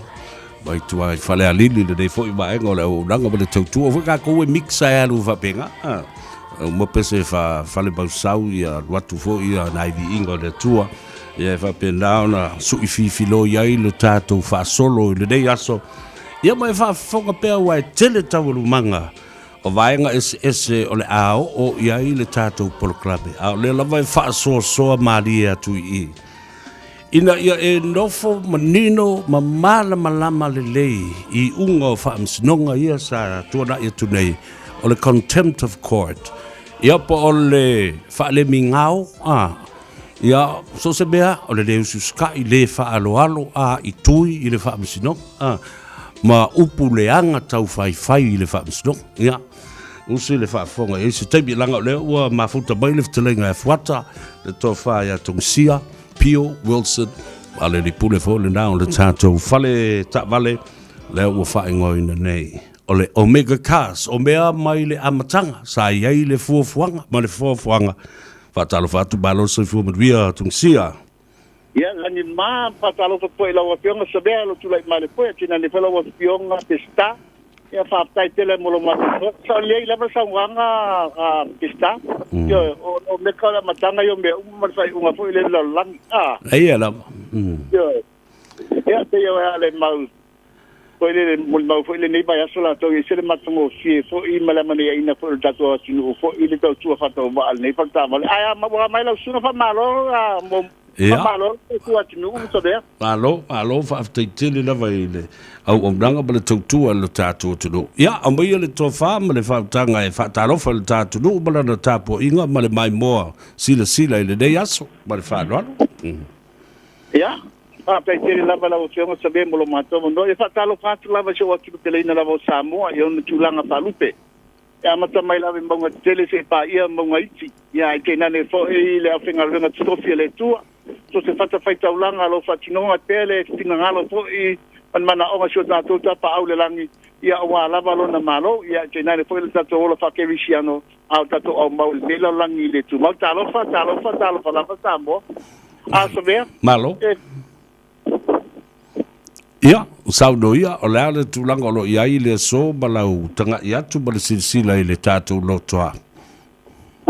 Ia, e whaftaitele mo le whakisiri na wachonga Savea io e poi mai tauna po le tau fai a sila bisi po ia le ia e va tsawa tala tongsia e le na alo e sia tongsia a ke sili mai po bisi po i fa saloma isi aso au do foi ele bisi po e va tu ale tala fa pea e file mu foi la soleli so e ale le va so amata me la so lulu aso tosi as farele le mo le sole ia o le lava bisi lava faltava lo me ka se tau lava te meta puiai ona to tele la tunu e a felo me ka ia whapewhea New Zealand a tolo a mana ina wholito tua alo me kakas. O le mafuanga se tasi whau mafuanga o le awhea le mo kasa to tele le atunu. Te tonu ang tewa. Ona o tau o latu ta abale, o tau o ta abale o me kakas pe a whea pa tistusa. Te taua inga le marketi. Lua o le mea lava lea fo ile o le aso lava o le taimi whai a te lirita sanga, saini kon kalate, ave malta abale, a watu e maru whiwhi, yo rara se si meto pole ya Savea. Mai ro. Ma tele fatali si aso pana ngai ni tulanga fo ye fa pe e so mo me si mana ye le mana ye finance. Ye fa am faile na abela tabale. Ale mi fio fifa abatu la soi. A me pe si pile le fata tele ma to e fa o mai le la fo ye el punta la. Tulanga pa pena ai a fa pele ye se me tuka ai fo ile le tau tua lo nika kas ma le bao tanga te pata tabale ia e mau ngana sona mea uma e le se me pole kua ia pole aso anafu yo e ia no fati matanganga po i maleso ya sau le turai ono le fefi la so anafu ia e tolu tiki apu i ngalo nafi ma le bene tasi matabale malo ale popo e matau tia fo ia Savea e fata sanga piki apu ia me fata tali nei ia o isi tau sanga e fa o le utalia lo makanta penga tabale ave le so ia le mafo anga ko ile fa fta yerta to tnu le amane ino le tau tso fa tau va le fa vale Samoa ia aba pe wa se to fa je te mama tina ia ta la meri su ko mai ya to sie po le meka khas ile lu se la ke me ni sa manu ka ia na ta to la ia le matu tau tso fa tau va a ke mo ta pare ia si le foi lo ke ma te fai langi ana foi su mai ma tala mai auto lo twa ia fai lo ki filinga ma lo sai linga fai foi na matu so sani tu to finance pa mama ni si tu langa ta e fi malam la mai o tau ta vale a wo pole tau ta vale lo fa malama e ma fai tu nga ila to ia tau ta tu ta vale nga a kodi le tupe o lo ma pa si mai pe ke dia mai foi pe pu mai finance ia tina ne fo ia ma te manu le taimi Savea ia e bala au mai telefoni ta amna mia sisi so swali o iva lua fitu lima balu ta silua o iva lua fitu lima balu ta silua Samoa le numero le sau mai la sau la mai la telefoni te abai al telefoni te abai o le olu tasi pa tuono lima fa tasi olu pa tuono lima fa tasi pa tai tele lava lo fionga pestamolo mato no ko le yaso e fa mangiele tu e lo so tu longo malu ia fa to fan pa so foia alo fa te tele lo te lega fuata tato felo i pea e se si fo i balabo boboa ai but we are not wenga tau fai we o le dei aso ba so tu al tato no ma we fo le sapati la so tao ia fa pena foi la o fionga Savea ia fa to fan pa so foia le dau fa fonga le tu Taldoanga fo imba le fionga le lipule o le tātou faltava le nale Omega Cars te maua i le tuatusi lua salau Great, lua salau Cavendish Drive i nā i manukau. A leo le nā, wala au iai i le telefoni a le telenga i a tongsia o le o lua tasi whawhitu ono lima whatasi. O lua tasi whawhitu ono lima whatasi. Ua luas full minuto le wate ai nei ele tu la elua tau tuone nei mo oil si fongo Sabo le radio Sabo se fulu lima iwa tolu a moi au kilani wa so na sei mawai atu nei pe ona sa ua fo i le vā le tūlanga o le tātou malo fau e mai se fo i o whainga wha vai fau o le mea le nei e te tau na sila fia le lei e le tātou atu no e le whapea ua taunu mai le sā o le whainga malo fau. Ona muli tā i lewa lea i whainga whaavai tuai a le malo sa iai lea ua malolo. Ma ua le toi tū malo. Ma dai le sā noanga le fionga le tumai tai pāle mia sa au mai le vāsole nei. E te tau ai ona toi whaasoa atu i le atu noo. Ina ia nofo manino ma mala malamai. Awa o le mea le tupu. E le manino lo ma le malama le to telo le tunu i mene ona utou sa ia la ia le wa ngalo ia tutou wa pa u le fainga malo tu lepa wa le oto iai se fainga malo le ala la le na ta wol sa no nga ale fionga le mai ta i pa le mia ai ai ni fainga fa vai le leisa te a mai le na vai tau e ma fai ona tutou le malo ma mul ta iai ma fa wa na nga wenga le lei a o le mea moni lava, le ai. A fio mai le malo fau, ma watu le malo fau. E o mai fo i malatou ana vatau, malatou whainga whaavai fau e muri ai. E le ma whai la, ona whaamali e ina o tau whina ngalo. O tau ia sa langrongo ina le whainga malo tuai. Le anga ua ngalo ia tau. E le o toi tu se malo, o le malo fau, e fau ana whainga. Ai ai ni mea tuai sa lelei ona fai faa wau pe ona sau no le fionga te mai tai para mia e mafua mai i la tala lea o wa o le mele na mai i le fi naunga le na fi nga wunye i le whainga pāno te le soivo a perila ana faa pēra e mana nao nei tangata na tu lai le toto la tu loto e le te tau ona toi muli tai ni whainga a le whainga malo tuai. Se manu, e le se whainga palota. E tasi moe le tō whāma le whautanga le tunu, toi whao wau le whainga malo tuai. E pa e peita, e leo le nganga le nā. Mai leo le whatu fo le nā lai, ona tū lai ta mali i ma le whionga le tumai tai. Pāle mia. Ma o loe whau le wha fau o Samoa. Le va fau la le na tu i ngā te whale, ma si i le ngā te whale. Wa si i le tai, lea la, e fau le la lea o whalau ai nei i a Samoa. Ion. A wā, e le o toe taliaina lava I lātou ia le au le malmalama. Ia le mata upuna nei e winga I whainga whaavae fau, whainga whaavae fau e a fia I lava. Upuna I tolu e taladoso a iai turep. Accountability, transparency, and good governance. Accountability. Ia tau au ngā ina I tātou ma tātou tali atu ni whaale tonu e tula I mai.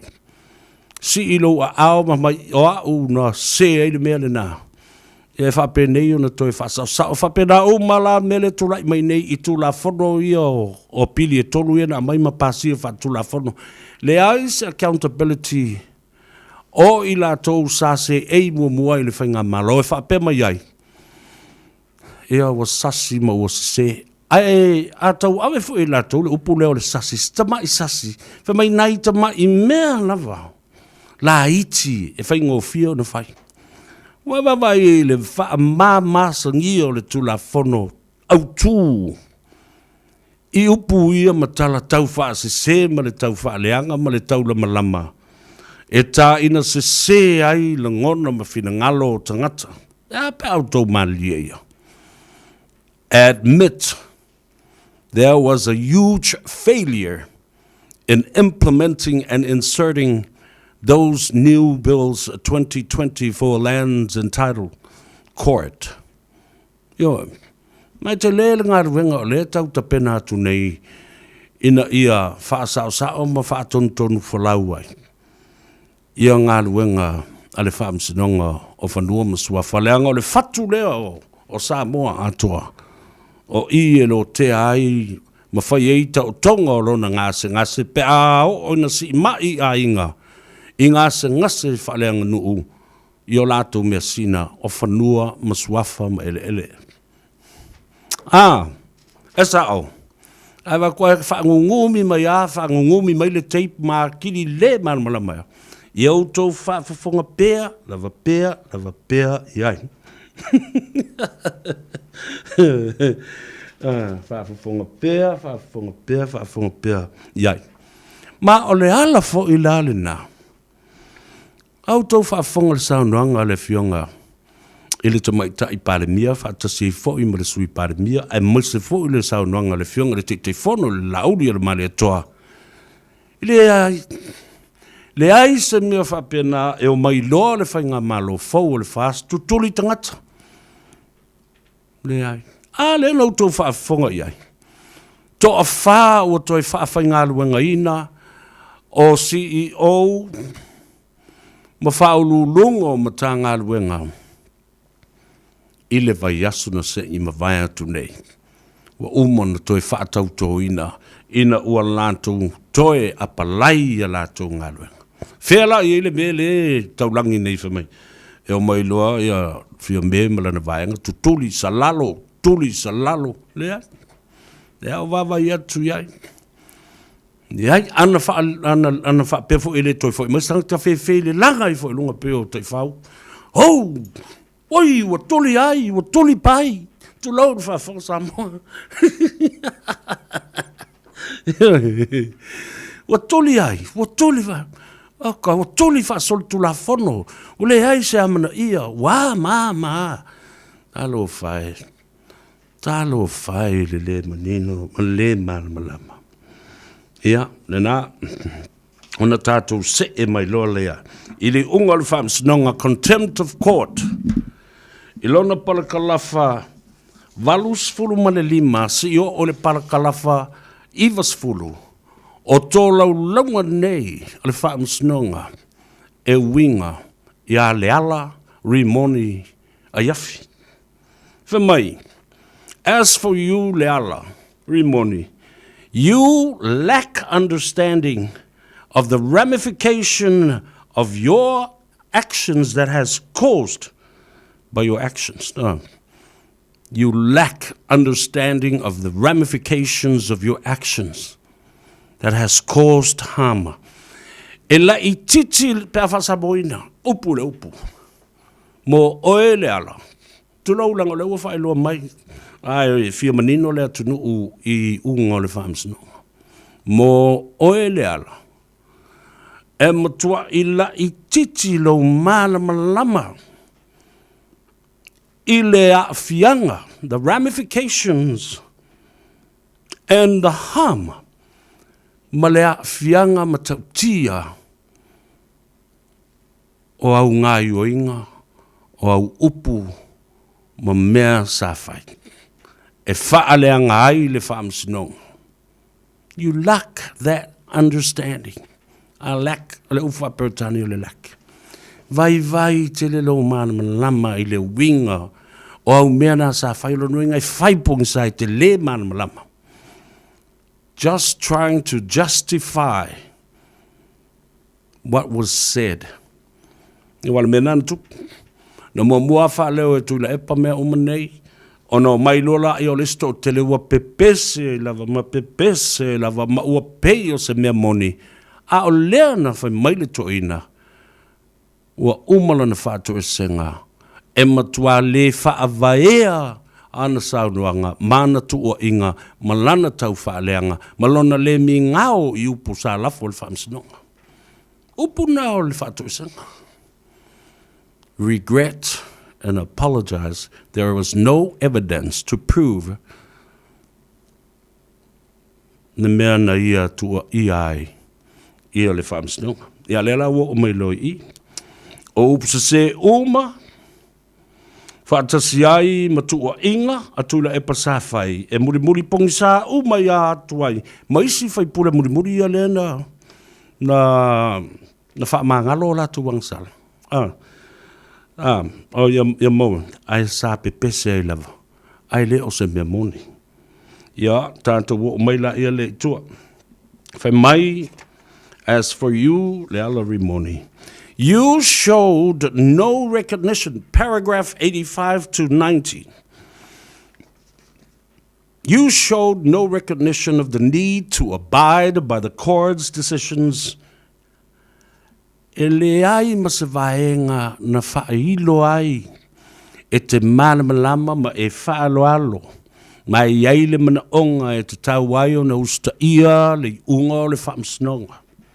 And plainly express contempt of court and is guilty of contempt by scandalizing the court. Le upulena. Ua whaamau ni ai lau solitu la fono. O lau le mingao, lau le whaaloalo, ma lau a itui, matua inga sese. Wa o mea mana e sau lalo le mea. Na whaia nga ile whaamsinonga e au noa ma se whaamau ninga. O nei mea oma. Ia, le na. A nga ila ia le mauta fono. O la fo I whaatalitali mai. Le fong of the lai. Ia te oe, le fo whaakali mea kule pa, le wala whaakali mea ki oe, walanga o lua o sui o le maota. O na tātou se e mai lo lea, I le tamaitai a mai ava viskota, paragraph 91 to 95. Parakala whaivas fulmaritasi o le whai unga tustu si aloa ia le whaamsinonga. Ina ia manino ma malama ia I lea tunu. Na pawai o tangata o tolu leo te vatua langa maule teimi le tue lau o kale kileo. As for you, my other viskota, you as a lawyer and an officer of the court, you should have known better. Bingo. A o oe lau sunga mai ava viskota. O le veai o oe se lo ia masta mai tai ofisa o le whaamsinonga. Sa ta tau o na e malama le lei le tūla fono. Ma ta tau o na avea ma whaata I ta e ngai siri atu. Ngai le mea lea o tūlai mai. She didn't challenge the evidence which was expressed. Contempt of court by suggesting there was collusion between FAST and the courts. Vai mea o fi naune iai. Whai mai le saunonga. O le mea le ua mori ai nei o ilo le mingao le whaaloalo o tua inga se ma le a itui i le whaamisnonga. Ua e sao noa, ua whau le whaamisnonga, ma ua au tasi le whaamisnonga ma le whaatuatua i le atua Samoa. E whai ni whai unga se. A collusion between the fast party and the courts. Okay, so therefore we find you guilty. Awaile aise evidence le ai ni whaamau maunga mani whaamau ni ngā nā mea. Well, sisile upu lapopo anga sa winga. Collusion of fast and the courts. Lua whaunga leanga. Ma au whaatasi e tutu whaatasi le whaamsinonga ma le pati whaupwhai na mafuai o na manu malo le fast. Guilty of contempt of court and scandalizing the court. Whaamaunia ma whaamawina lau solitu la fono. Le mingao, le whaaloalo, tua i se upu mata ngāia na lafo. Ia ma se fo i au tua inga. Ia. Whai mai le tala ale whaamsinonga muli lava. Mai talo whai. She has brought dishonor to her career and to the fraternity, the law fraternity. Wa ia whaamata ngā ina, lona lava tangata.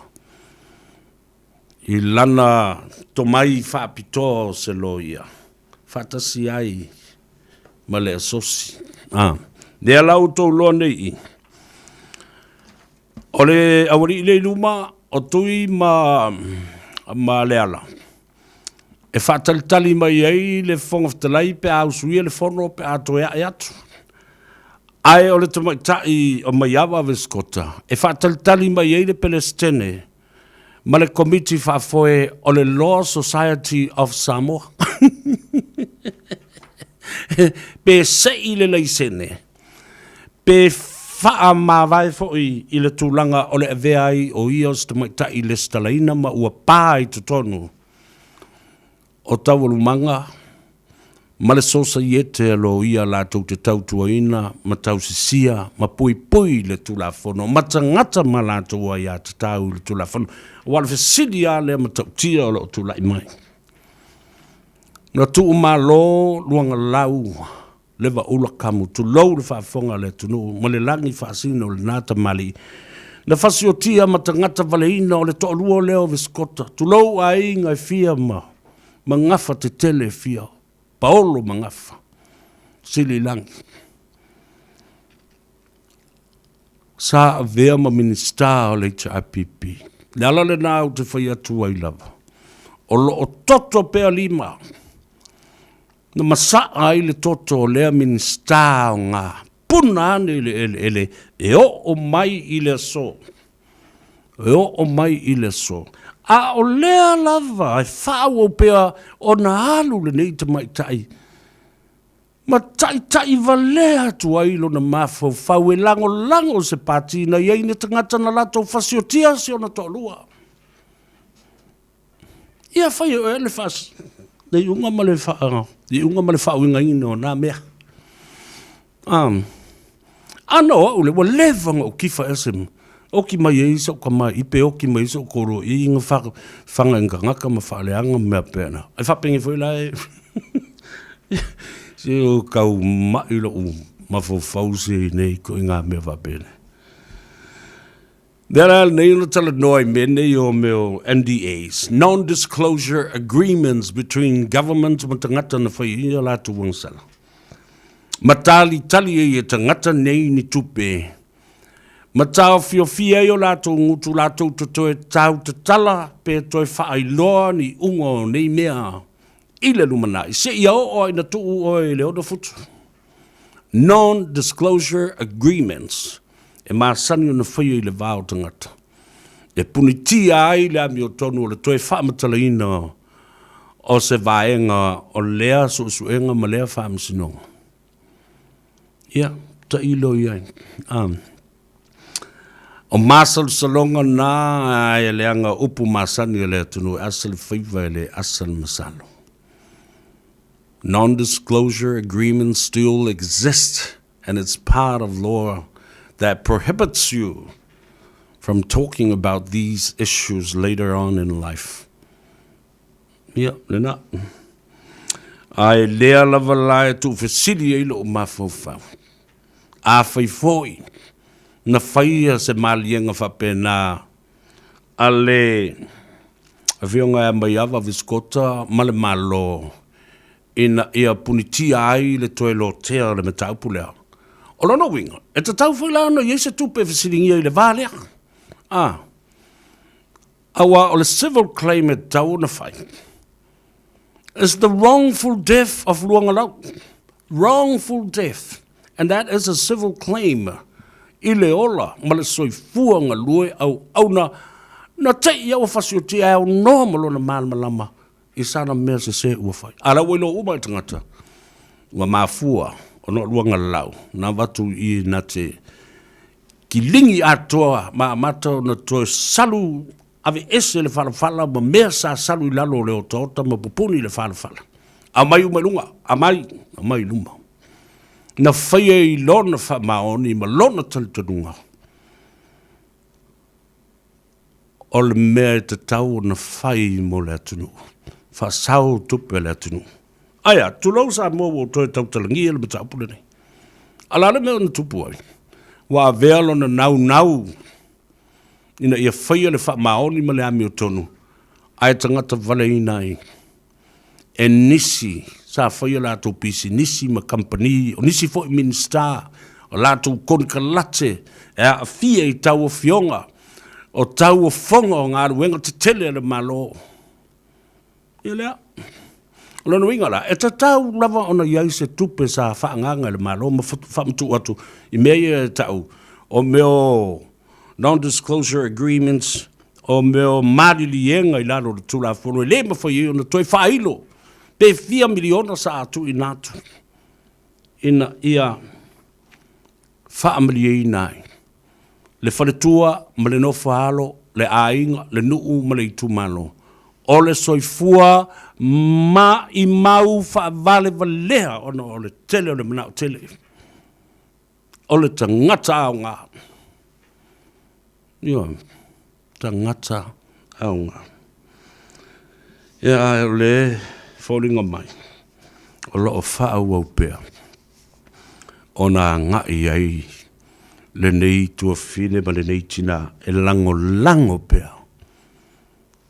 Ia lea vai. E nala, ua matu ia whaamaninonga, o le lawina, o i unga o whaamsinonga, o le contempt of court. Po le lava la sisi tala mai, oia le i face whaamsinonga, oia le i tuina mai se awa noa mātou te tali atuai. Ala le awa ngoe kua le watutua au taulo ia e whai mō au tau whonga tau mori. Ele me whaina mātou tū atu e tari atu i molianga ma lea. La le mea au tau tau tutu atu e whaina mea o lea o umana whaina malianga. Ele isi o tau e tau tala. Ia ewa i atu ila epa. Ina wa uma sa si i atu le lima e whea tula i atu e whai atu sa na tala. Ala le tala whamsino le ai. Kipi cross. Le ai. I le talia ina. E wha masino sisi e toi whai atu. Langa wa umo na maali lia iai. O lo ia e whina wina. Mea uma sa au tau whina ngalo iai. Ile na. Ai le o le alo whangalale na whama. Ia ranga o le sa. Le se wha msidonga. Le se hawa noa na o mai a mātou. Io e. O le o toi eisi si vaenga o le wha msidonga e toi whai. O umo na o tau maali lia. Harmony agreement. Avi tu o le mea. O lava lo ia. Fina wina na mata upu matu inatu, fina unga mulimuri whātu la whono. Legal arguments and submissions have already been done by your lawyers on your behalfs. Ia, lena. I re vale a uma le tunu. Ioi. Ala le nā, e tau ai. Ona manino Samoa mo le atunu atoa I unga o nei whamsinonga. Whafta yantu Sophia Andrew, Pulea I Elizabeth, whapea foi Catalina a le fono, ia, whapea foi ia le tōtele o loo mafuta mai lunga o le tātou apia fōlinga. O Catalina a le fōsio, o Whaaniniva, o Matawheo, Elaine Tuisa Ula Petelo, I've taile mafuta mai. Ia whapea fo ingalo and semi sepeti, ta alofa lava malo so I fumanuia. Whatalo whatu, Salt Lake City, Utah, I le fionga ia Tavui. Leota, Peter Strickland, mal faltua fo I Sawi Malai, ma se faltua fine ia laisa, ma si ona to lua mal whanau, te mai tai, ia mau tau malava Fatima ma, so to fo I ainga, malo so I fumanuia, to tele o tātou ainga lo mai mo mai. Seattle, Washington, Tacoma, Fatalo Fatu Tato, Porclame, Malola Moles, Fumanuia, Nayo Tato, Wainga, Las Vegas, Fatalo Fatu, Latina, Anti Fatavelave, Poela Ulu, Alon Fumanuia, in Hawaii, the Tuafine, Yvonne, Puafala Hokama, Malola Fumanuia, Vavtaimole, Unanga Mole Tutua, Sa Fisosoni and Nei, I aso Fapito, La Fine Yatoa, Puripuao, Lavea, ia ma lona aso fifia ma lona ali ia whaatalo whatu le fionga ia ai ono ken ai ono ia malo fo I whai o le whaiwa whaafitai fo I le anga le iane le fionga le aloli ia paitu malifi le sunga le pari tele Lavea ia ma le aso fifia o le fine tātou ainga umai Hawaii Talo fatu tato por klame malole so fumanuia Ferretti Avei Fatili talo lava unasa rupena sanele lia anga taito ia fa pena fo I Mary Lucianne nonutunu talo lava Anna's Charles talo lava osunga ono valulima talo fa malole so fumanuia esawa le o fasili mai sa pina mai so le Savea o fenga fa ilo pufto Fakte fa more mai anga fa mai no makua le pufta. Fakte mali o le pusta. Ya e ku e pepe ya pulea le fa ngonga. E fa ngoi po fa lo ku long kolunga le ka uangi kanka le pufta. Fotu I fo po talo fa balol so fo munria taile mafuta mai amelia fa moana. Ya va pe fo I le fionga ele te pa au lo fionga le papa le la ulu mapusone ya o yai fo I New Zealand le nei fo I vai tau le soifua ya fa pe fo I siaki masani o le soifua maloloina alofa tele atu le tatou Portclambe fa talo fatu le tatou nu oli I Avondale tele inga le nato I buenga me le tausi ya toe fa pe fo I o tatou uso uma o masani yai o na tatou mili ala fauma ma tātou mafuta I le tātou nuu I Canal Road. Whatalo whātu le te mamatua I atua sā. Alo lava ma le tausi, alo le soi fumanuia I nā Avondale. Tātou au sāwa vali, le fionga le te whoro Miriama, ma lau tau lau o le au sāwa vali le nā le whau walking community Avondale. Ya, ma alo le soi fumanuia, sanga iane ai o le tai lau tau lau fau. Ya mo le anga I luma mo le nei tau sanga mga ruenga. Ia mange fui pe a whaalua le koru kau sanga o on per kou lau. Tofi nuu au wa, talo lava from American Samoa in Pango. O palolo feao mulianga. Talo fa malo le soifo mnuia, whaaftai fu le mafuta mai. Kevin Tofa, Kevan, talo lava. Alo le soifo mnuia o oisi vaenga sia, ia le lei. Coronito mai lei, mauto mai kalastete. Fatalo fatu fo I lau sunga sua. Fioso ma le whaletua I Afina. Pea fo I le au whainga aruenga. Ma lava le tātou whale o loa le nā. O le tautua Samoa shop in number 14 McCarthy Street, Hunhei, Christchurch. Ma wan tātou vai ole ola. La tāle tātou sempa. Ma vai foi i le wha lawi lo ina foi o le tātou vai le nei. Uma kua ngā vai olo iai nei. Ale vai whale nā tura le nei sa ngā osi mai le telo tau sanga. E tua pā. Ma tua whale o mea sa ola i lava ina. Le vai o le ola, le vai sama ma le vai ano. O leo o tau nuu i lau whanua me le ele o New Zealand. Au ngā i le ngase o le toto mawalunga. Ngase o le whantu, ngase o le sela ma le mama. Ngase o le toi wha le leia o tō tonga siri o le tāua. Ei ia le whatu ngao wha pia fo ia le ngase o le ate. Kidney and liver damage, wha pina fo i le suka, le diabetes, ai maisela. Pea maua lo i le kamba fo i le stumpa. Wa o I solopo ngā iwi o so ongolo tino, ina ua maua o i le ngungu ma le arthritis. O lua tasi, lua iwa wha, fitu iwa, lua fitu.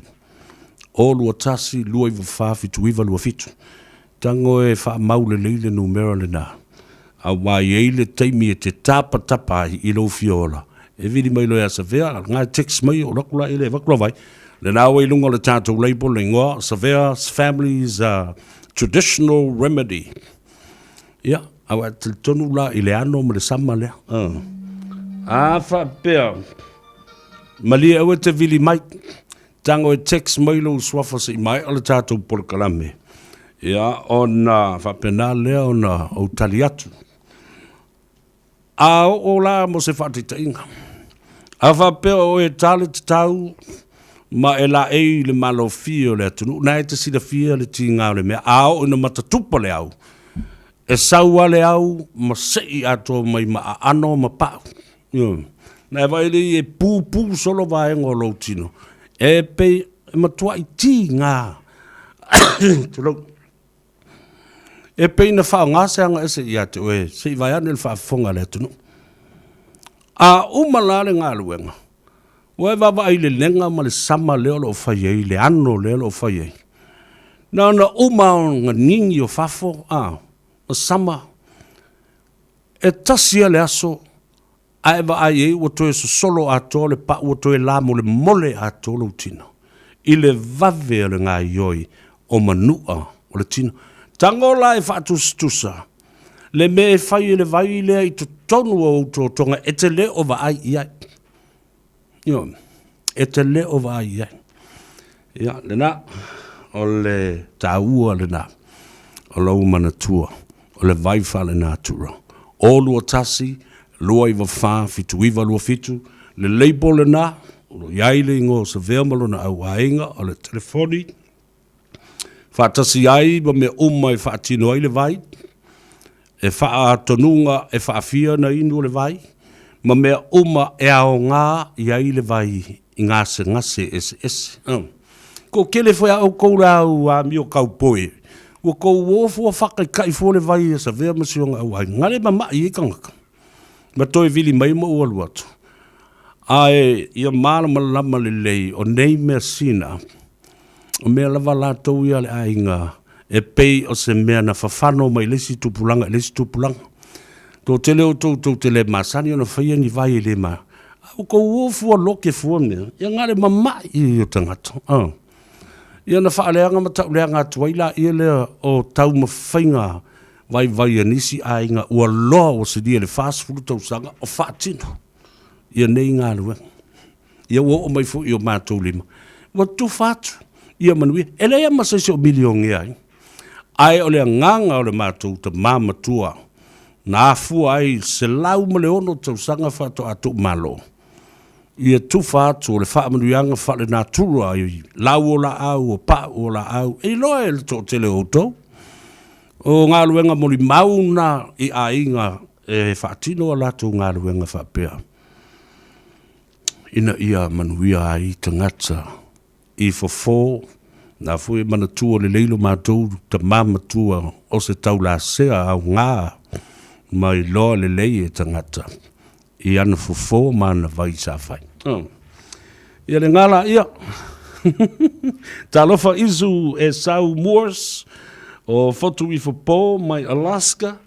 Ia va pe fo ia izu e sau Moors from Sydney, Australia. Talofa tu malola vol so fu mria. Amelia fu fa moana talofa lava. Ray Sako talofa lava. Le Maria o Yoelu Peteru from Sydney, Australia. Tala from my Lord Lavale. So form we ole taia nei pe no fai atu. Le na mai ele fa silanga le. Ole a sofa o perila tato te se mai ai. Ia matanto le toi fa ngai na lo ia me certificates. Certificates for le vaccine certificates or vaccine card. Yeah, ole so far for you le have essay le malo le vaccine mandate. Na ia tala mali ai ia no tanga le. Fa o to sisi le mai lai le fai unga o le mele. Fai unga la vole. Ole unga le lawina. O unga o le whamsnonga le contempt of court. Right, e lalo le mele. Shame on you. O to uma ia le no to fai le whamsnonga. Lale mena tupu na ua male fe. Na malo le fe e pa malakai la mo le fe. Sola lo mo le fe. Nena, o le whaatusanga a toa la vale na le mea. Shame on you. Awa. O to whaia nei mea. I tau sanga ma ale foi o le matua o le soifua o tule epa. Wa wawetele o na ngalo atu mea na ia whaia. Ai tau walunga lavala na nofua inga. Malona tula I mai. The rise and fall of tule epa. O le a manatua pea le tōtele o tangata. Ini mea mātanga. Mani mea leanga. Ioi. Te le manatula uia whapena. Ia au te fia. Mo fo le loto whamangalo le toina. Ina ia maualona fia. Maualona soifua. Ia ona tātou se e mai la ia lea. Le si me lea. Le vai le leo le avoka. A wafo ina mai whaatasi le vai o le ano. Le vai avoka. Ma le vai sasalapa. La le me utupu. Ia, o tātou whata mala. Ua ai le avoka. Ia o ngare koe kōla ia le akia I le whaku le avoka. O le ala le me utupu. O le eisi avoka e ola. O I se a fo sasalapa e koe ola. Ai lau vai avoka. Tusa le lei. Tasi le inu manga o le vai le pō. Ia, ai fesoso ani fufulu atoa mai vaenga ese o le tino. Ma tō tonga I tonu. Ia, toi fa fo si ai ia lo malos vai natura uma fa le natura awa ele ai si mea e mawai tatou le tele o ngasingas o le mea inu lava ma le mea ai o le lamu lava tatou te toe afaina I lava ono o le tatou le loa fua te tau ia le tau mafa ia ka kele pure aku le mea ki kau mafa I mai kau sami po la kele a le ale la po ale ale umi but eating and drinking in moderation ele ai ma le inu fua fat tau te lole le ai in common sense o le fautou tanga poto ma le fautou tanga tau ma le fautou tanga sao te loai. Ja. O le ale kaimia ki ai ai. Wa kasi ngā mea le, ngā mōwha kankare mai. Ese taimia ai ai. Ese fo I mea ai. O tele le si mea ai. Fete na I la ia. Mea o atu I tono le tino o le tangata. E le mea lai nofo mo le tangata.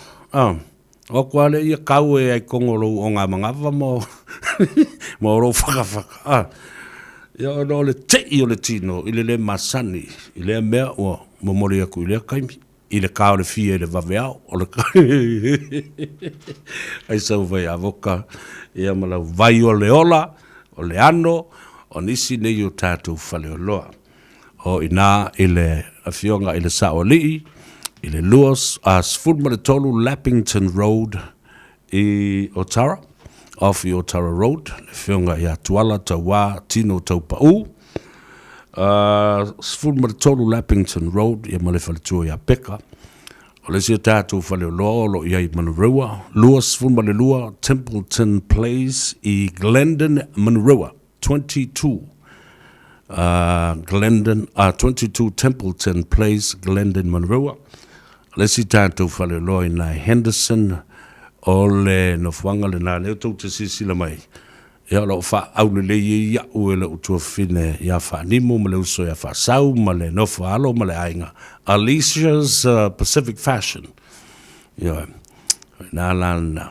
ia ala ku fo inga le va inga ala ku mai sau vai ala ku ki kilo mo kwa manga ngi o la e o tane fa pe fo te mai tai mo puretas mai lo vai avoka mai ma lo vai le ola ma alsam inga foi tole e ai le pa u ma se di makara e loko te discount le la ave loko ofu mai le le o Savea atalo fatu fa demo ia ma fa sau fa pe foi le no fa alo ma le ufinga alwenga le tanto Alicia's Pacifica Fashion i Henderson ia ma le tanto fa le lo tele lo i Christchurch na ele numero sfumal fa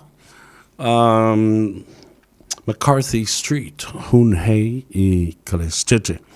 Talo fatu i le siufonga o le Ayo Keriso, i li fatonu, i le sunga Tulua, ia fa perfo i le sunga Alex Fido, ia fa perfo i le sunga Momoti, ia mautou umolo tautuaina le siufonga Samoa, le Plain FM i Christchurch.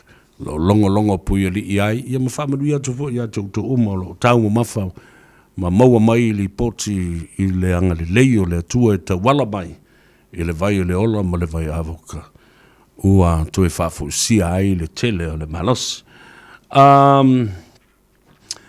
la epa sefo talofa la epa o le uso ya paleki mafuao Lucy O'Brien fa perfo ia na yo tanto Akenesa Jennings, style of lover from Colorado Springs, the United States. Yeah, ole numero telefoni nei ole olu tasi so mo lato umalava no fo Australia o la fotoa le vai nei Australia, Sydney, Melbourne, so se no fanga fa pena fo i Hawaii ya me se fo i lato lo alalam papa au e America. O lua tasi, lua iwa wha, fitu iwa lua fitu. Toe wha whonga numera na o lua tasi, lua iwa wha, fitu iwa lua fitu. Wha maisunga. Malo se fua manwia.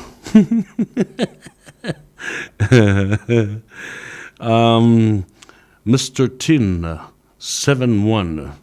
Fa mai fa mbole sa ve po la fole officer so fo malrina fa ma dia ele tato vai o mea ia fa natura o le council la to te vai me umana ya vai sa mo whatever na fa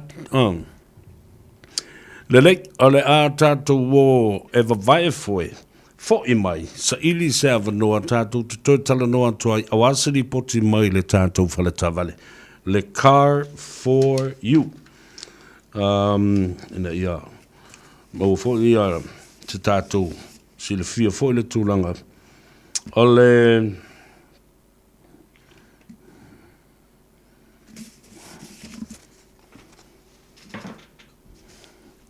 ia o malolo fo i sa boi ana fe au matiu te fo i mai ngā ruengo le lama i aso o tuna i antu talo fatu i nai te mam tina matutua le mwhai fo i au na whangaroina o tau na uto fo i te talo lo fa no manu ai ma fa manu ia Samoa ma na tama fa nau ma na ngā ruenga ma o la to fai valo filima ma o te malawa o tangata matutua ma o te malawa o tausia ai ia matua tausi fatalo fatu i nai Park Haven residents elderly home, whalu tangata mātua i nā, whatalo whatu i le sunga a tau, ia mai se fo i tina ma tō whawhine ma tamai tai Samoa o ngā lurue e lea fo i whale o tangata mātua.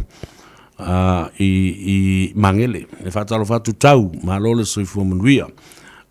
Maso se mautanga se ngase lava o tangata mātua o whaafonga mai ai. Whatalo whatu ma mori atu fo alo whaanga ma whaamnianga mo onga le lei mo. Tau whatalo whatu i la uso wha pele.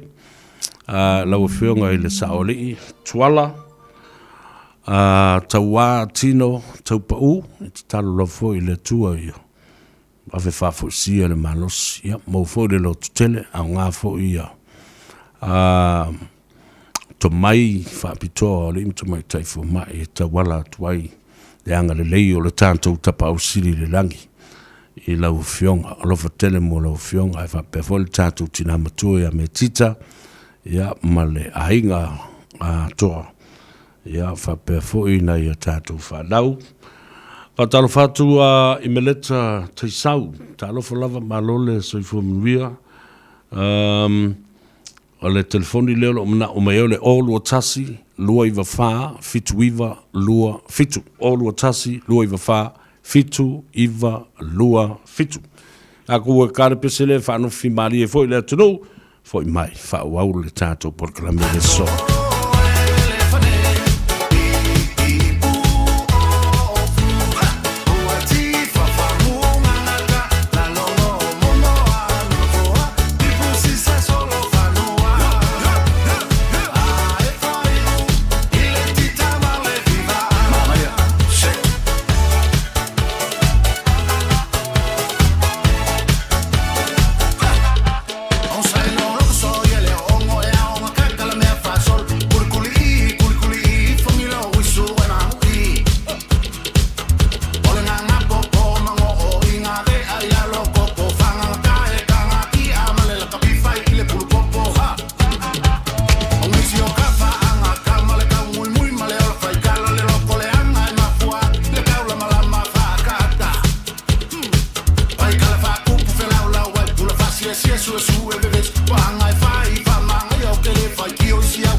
Samoa.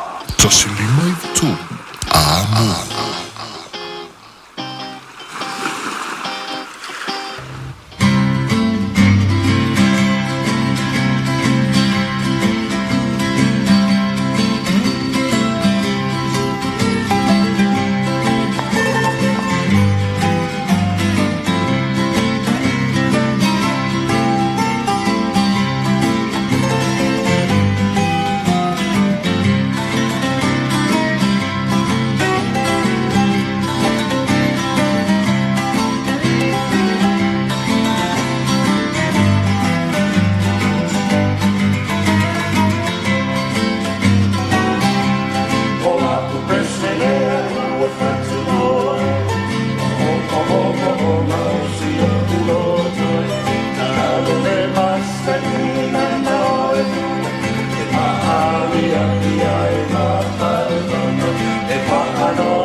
Pui nei loi la to e sili ona e alofa i ai. Ina ia wha pea o nau le sofuanga ua masani ai. O nau le wha tupula i o le numero tangata ua fieli siamo le oma koloni. O le taimina lei nei e whai eitu pui o lau whana ua onga. Ia saunga le mumai ai le COVID se furuiva. E le tau mate le fesiringi ai nei mātua o le vaila au mo tui pui. Ai o le a fo isona tā ua mo tātou a inga. E mawhai ona mātou tu ina atu tale o fesili o winga le tui pui. Pesota i maile o valu se lau, lua valu, lua iwa lua ono. Ma wha atu ai mai ai sau tālu sanga. Mo se isi o lau whainga luenga tala noa ma oe ma lou a inga. Mam, ai se ai ka kawa nga o alu i le fomai, pia ki ngā lo wha i. Wa leo ka whea kuai. Se mam. Ngā maua lo uso i le fever rheumatica, le ngā amaka i le wha i ki ngā. Ngā whai mai le kausi mai, e le lope maua i foi o dua malau kua finge. Se o ke malosi i le vaenga ngā. A whai mai sa kamai kiki ko kongo o se ainga. E kele le avangoa e maua i foi sa kamai ki pe aki ngā o la kofa i. O ke le whakamala ia oe ali i maso me. So se wha i ti ngā lava, ave siaki e se tausi mai, po se fo mai, tanga i ane ele alliancehealth.org.nz, mo nisi wha amtalanga. Pui nei loi la to e sili ona e alofa i ai, ina ia wha pea o nau le sofuanga ua masani ai, o nau le wha tupula i o le numero tangata ua fieli siamo le oma koloni, o le taimina lei nei e whai eitu pui o lau whana ua onga, ia saunga le mumai ai le COVID se furuiva, e le tau mate le fesiringi ai nei mātua o le vaila au mo pui. Ai o le a fo isona tā ua mo tātou a inga. E mawhai ona mātou tu ina atu tale o fesili o winga le tui pui. Pesota i maile o valu se lau, lua valu, lua iwa lua ono. Ma wha atu ai mai ai sau tālu sanga. Mo se isi o lau whainga luenga tala noa ma oe ma lou a inga. A whai wha maunia lo a fia le COVID se fulu iwa. E te tauana e wha anofo e sea mo aso e fitu. Mai le taimi na mawaile i unga o lau siaki. E le mo mia le whai a pea o au siaki. A mai a le fitu aso. Ona mawhai lea ona e tu ua lau a inga, lea sa e nofo e se ai, pe a whai wale tu e maua oi i a ungol wha mai. A whai e iaini au fesili, ona wala au lea o le Healthline, i le ovalu se lau, tolu lima valu, lima wha lima tolu. Ai manatua, a whai ua e ti ngā ina tele, ma ua tau le mawhai ona e manawa, ona wala au vave lea o le tasi. Sole. Mahiri longa luenga. Anga le airi le radio Samoa ile isi le mea. Radio Samoa. Taslima Ava Tolu. Amo.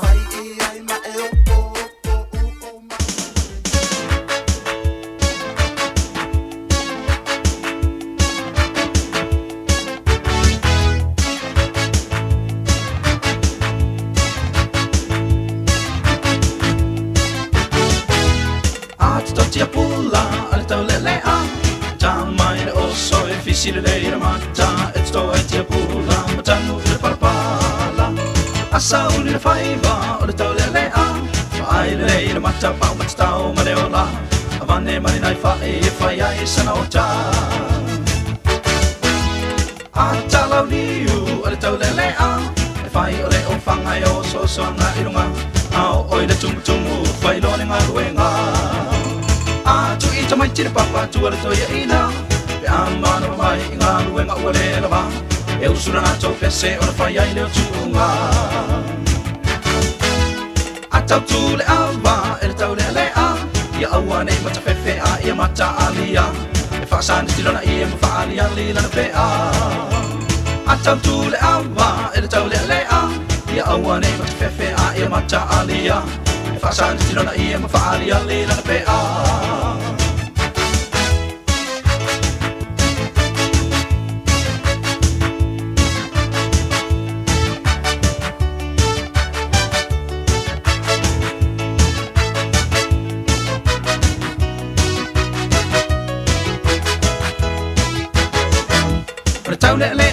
e usu po e tu noa e fai o se vai salo po se umu fa papa ale o se fai tango o se fai mal suai a o le tau le e usu po e tu noa fai o se vai salo po o se umu fa papa ale o sali talo o sa fai ma suai a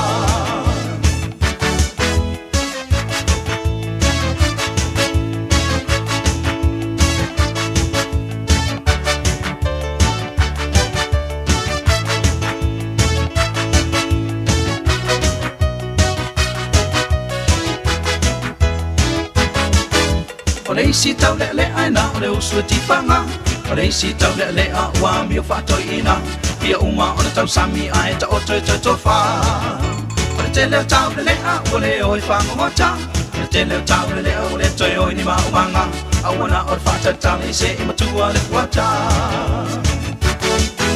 ia fa manu ia le tua i tau le o Samoa ai mai se tau le o fai va tau tua i fu o le lau ele ma le sami fingo ta ia fa manu ia le tua i tau le o Samoa ai mai se tau le o fai va tau tua i fu o le lau ele ma le sami fingo ta i fu o le lau ele ma le sami fingo ta i fu o le lau ele ma le sami fingo ta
Ilongo sakana we kavu. E wasa take mai tumuri salu salu. Ilongo sakana we kavu. E wasa take mai tumuri salu salu. E wasa take mai tumuri salu salu. Ilongo sakana we kavu. E wasa take mai tumuri salu salu. Ilongo sakana we kavu. Pomalolo samai vanu sakaitan nikila wala masas tas tas tas masas tas tas tas. Pomalolo samai vanu sakaitan nikila wala masas tas tas tas masas tas tas tas. Seven kali misro.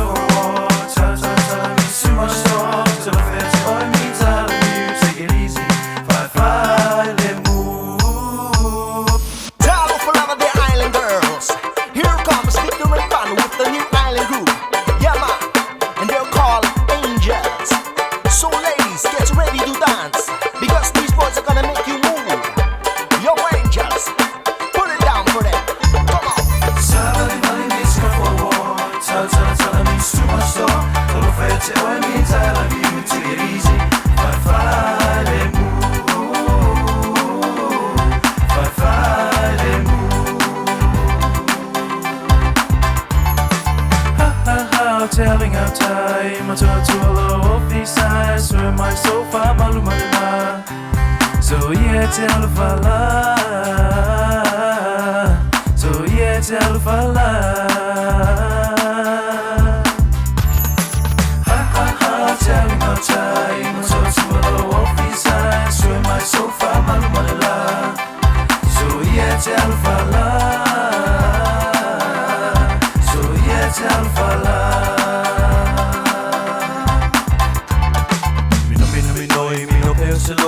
Siva siva wanga oya, lova pepe uloi loi, sumalie pese boy, sumalie pese boy.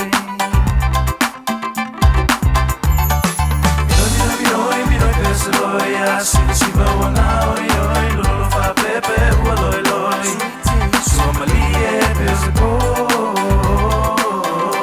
sumalie pese boy.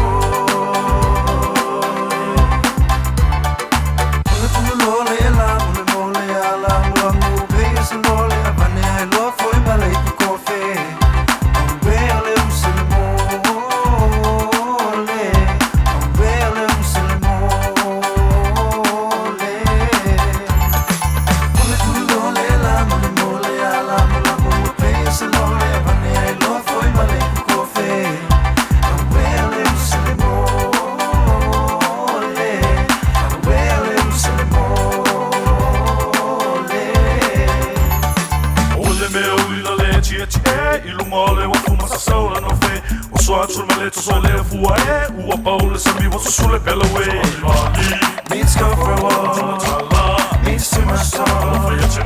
Means I love you. Take it easy. Fight, fight, let move.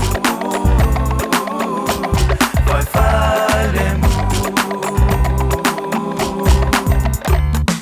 Ilongo sakana we kavu. E wasa take mai tupuri salu salu. Ilongo sakana we kavu. E wasa take mai tupuri salu salu. Ilongo sakana we kavu. E wasa take mai tupuri salu salu. Ilongo sakana we kavu. E wasa take mai tupuri salu salu. Ilongo sakana we kavu. E wasa take mai tupuri salu salu. Ilongo sakana we kavu. E wasa take mai tupuri salu salu. Ilongo sakana we kavu. E wasa take mai tupuri salu salu. Ilongo sakana we kavu. E wasa take mai tupuri salu salu. Ilongo sakana we kavu. E wasa take mai tupuri salu salu. Ilongo sakana we kavu. E wasa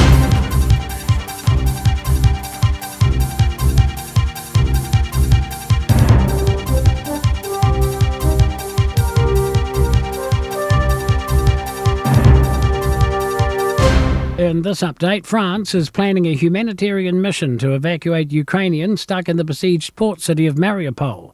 President Emmanuel Macron has announced the plan at the EU summit in Brussels. Turkey and Greece will also be involved in the operation. Before it can be put into place, though, the participating countries have to consult with Russia. As many as 300 people may have been killed in the bombing of a theatre in the city last week. The Ministry of Health says it's encouraging to see COVID-19 related hospitalisation numbers drop. The decrease is driven by fewer hospitalisations in Auckland, Waikato and Bay of Plenty, some of the first regions affected by Omicron. There are 14,175 community cases today, 841 people in hospital and 27 in intensive care. 20 people have died with the virus. The ministry says every hospitalisation is a reminder to get vaccinated. Effectiveness declines after the second dose, but a booster restores it to about 90%. Clean-up work is underway on the east coast, but more rain is forecast in coming days. Heavy rain watches are still in place for Gisborne south of the city and for Wairoa in northern Hawke's Bay. Mayor in Wairoa, Craig Little, says there's been lots of flooding and slips and some people self-evacuated their homes. He says now the clean-up's on, people need to stay home if they can. The roads are still pretty dicey. Let's get them open properly and let the contractors get on with their work.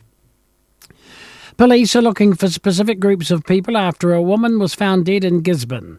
A homicide investigation's been launched after the 36-year-old's body was found on Titoki Street after reports of an overnight altercation. Natasha Burling reports. Detective Sergeant Daniel Kirk says inquiries are underway to establish exactly what occurred. He says police are still seeking those involved and want to reassure the public they're committed to locating them. Kirk doesn't believe there's any risk to the wider public. A scene examination's underway. That's news. In sport, the White Ferns have set Pakistan a target of 266 for victory in Christchurch, recovering from losing regular wickets to post 265 for 8 in their final pool game at the Cricket World Cup. Wicketkeeper Katie Martin and all-rounder Frankie Mackay guided New Zealand home with some power hitting in the final overs after batter Susie Bates made 126 and brought up 5,000 career ODI runs. It's nice today to contribute to a score that I think we can defend, but yeah, it's really special and something that I'll perhaps reflect on tonight with my teammates. Yeah, at the moment it doesn't mean too much, to be honest. Lydia Ko is right in contention at the latest LPGA Tour event in California. The Kiwi golfer sitting pretty in a tie for second following a 5-under par second round, 2 shots off the lead. That's sport. I'm Bruce Russell. Loe whaafonga pēle tautua mo oela siu whonga o Samoa, na Radio Samoa, sfulu lima i vitolu a mo iau kilani o leo ua toe luas fuma valu minuta i o na tā leo le itu la e tolu. O le awhai tū la muni o le tātu por kalame le so. E ave se whaamtalanga i le whai unga o le whaamsinonga le na whai neo le contempt of court. O lo o amai ele whautuanga fo i le fionga i le te whono. Sunga lauli al mali toa whapena fo le fionga le tamai tai pale mia. Respect the decision of the courts. Ia tātou whaalualungia le whai unga a le whaamsinonga ua whai. Ma o lesi le vaenga tā ua tele mo le sile fia e le atunu. E ui lava ina ua le whaia ni whaasalanga fo i lea o le whaasalanga I salatupe ia po se tūranga fo i o le whaafale pui pui. But the court has already set precedents in this case. Awa umo na whaatūranga mai. Ele whaamsinonga mawalunga. Ia inga ole sori ngā tula whono e pei o na iai ia le sunga tula epa o le sunga ia le ala whapena fo le sunga ia mai ama. Mai o vaengala nei e tā ua tele mora sila fia. The court has set as precedents ina ua whaalawi lo le winga o a ia inga ma mawha nei ua umana whaatulanga mai. Le tā uai. In other circumstances, inisio tūlanga ma vaenga o a ia inga nei, Tula Epa's actions and statements might have called for an imprisonment term. But because of the 3 considerations, alalalena o lewa mai e le ungal whaamsinonga. Ana le ai inga e tolu ia na whaia nei le malienga. O le mea moni lava, o le whale pui pui. Manino le leile mea le na. It would have called for an imprisonment term. tau no malama le ile tunu u le vaenga nani te wane nifu i lau channel. Lua o le vaenga o se taile president's mai inga. The court did not accept any withdrawal of the contempt of court cases in the future. E le mawhai, o na toe wha solo muli e le wha msnonga mawalunga le atunuu. So o se sori ngā tula whono wha penei wha sanga le wha msnonga. E toe mōlia mai ai sesi ini le mi ngau, tua inga se se, o wha matalanga tau whai le wha msnonga. Alanga fa le fa longo tanga tsa no male malama manino le. How did the court set the precedents for these cases? Because it was the first time. O se teibi mo le o fatino ai se me o le mi ngao le famsnonga. Mawalunga. Talu mai ia fainga famsnonga fo ia fainga palok muli. Ja. Mai nga ta le na. Ja, wa fo le no fsi le fia ele tato tunu. Ona tato se e mai lea I vanga muli le nei. Awa o lea ua mai ona whaalawi loa le te mai tai pale mia. Ia ai inga, ia whapefo I le tūlanga o le a se e iai, ia le malo New Zealand. E tusai ma le taualo whaia e Vietnam. Le taualo whaatino nei. E Ukraine, talo ai ia o so whainga I o lo whainei le ma, lo Lucia. O le aso na whina sao no ai ia le fionga I le tamaitai pale mia. O lea ua tau fia nei ia le tātou o loa ia masani o na ave ia tunuu I fafo ai maise lava Lucia. E tau wala tu le company o le Frontera. O lona winga o le tātou susu, o le tātou a ano manufasi, o le tātou pata, o le tātou sisi, all dairy products that were produced by Frontera will stop being imported or exported to Russia. Tau fia umalava ia nā tūlanga. Lātou te leto e vea sisi o tātou o loa nā. Lua, ua tau fia nei na tātou toe au maia ni swau u mai Lucia. Nyoi. Swau u pelensini, karasini, e o lava le kesi, tātou te le toe au maia, ma whaatawina mai o loa nā mai Lucia. O le vaenga lea, o le soswadi lea New Zealand, e so tau au ai maisi atunu o le lalulangi, ma malo au whaatasi. To impose sanctions to cripple the economy of Russia. Ina ia whaia ni whaasalanga nei, e tawala atu I le tāpu nia o awanua. A wāle ta mau a inga, o le li o puti ma Lucia. A wā tātou te le whaatawina, 4 miliona e alu o tupe New Zealand, e a fo I le au mai. E lea watuai ia tātou o loa ne I fafo, le swau ia o loa ia mai le whaatau mai fafo, o le swau ia whaapea ma le tātou dairy products na. Ia le nāla, ua tāua I tele ia le saunoanga le nā a le fionga I le tamaitai pānemia. E whesosoni e tuai I le tulanga o le tau fia o le tamau a inga o le atunu u leo Lucia. Le si vanga sidi o na taua I nai talafo I oto le nei vai aso I le pita u leo Glen Innes na lo whaatino I neise so inga te le lava leo. O na o tau ngā whanga le na whai nei I le pō le aso tofi. E to ono I la tau o lo o manunu a mai e ina.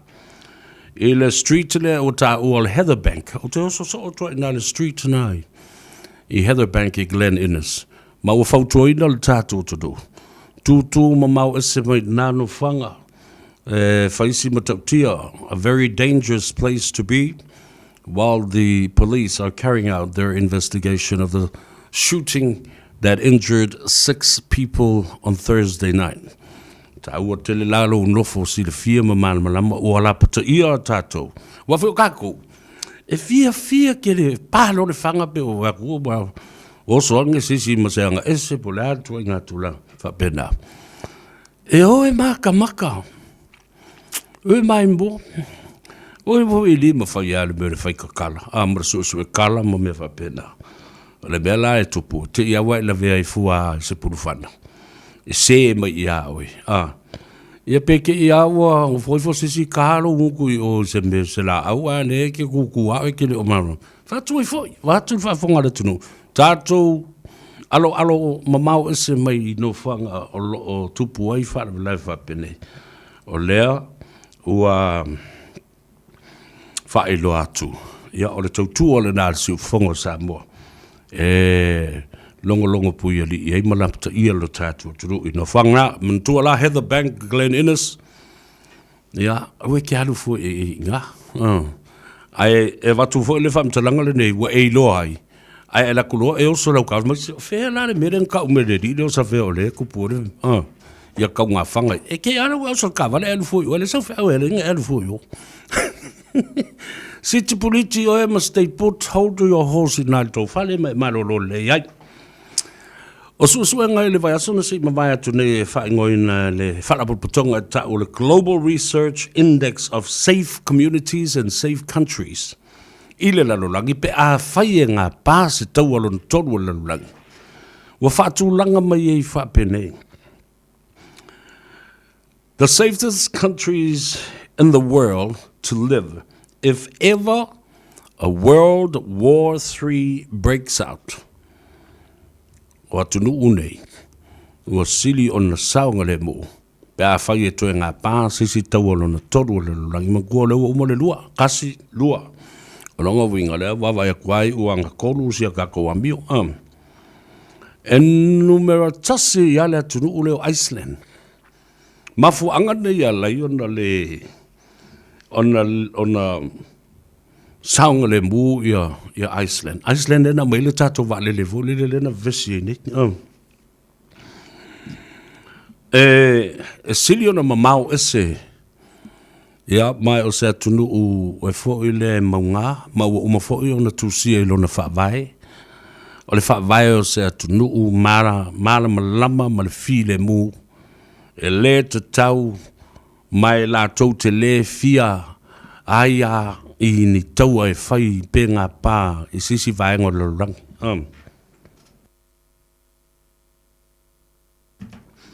Mo umana saini ai lalo whenga inga nā whaavao mālo. Lona lua lo I ai. O le mālo New Zealand. Taulan tātou whaaftaia mā. Pāti patia fo I le anga le leo le atua. O New Zealand o se atu nuu e sili o na file mū.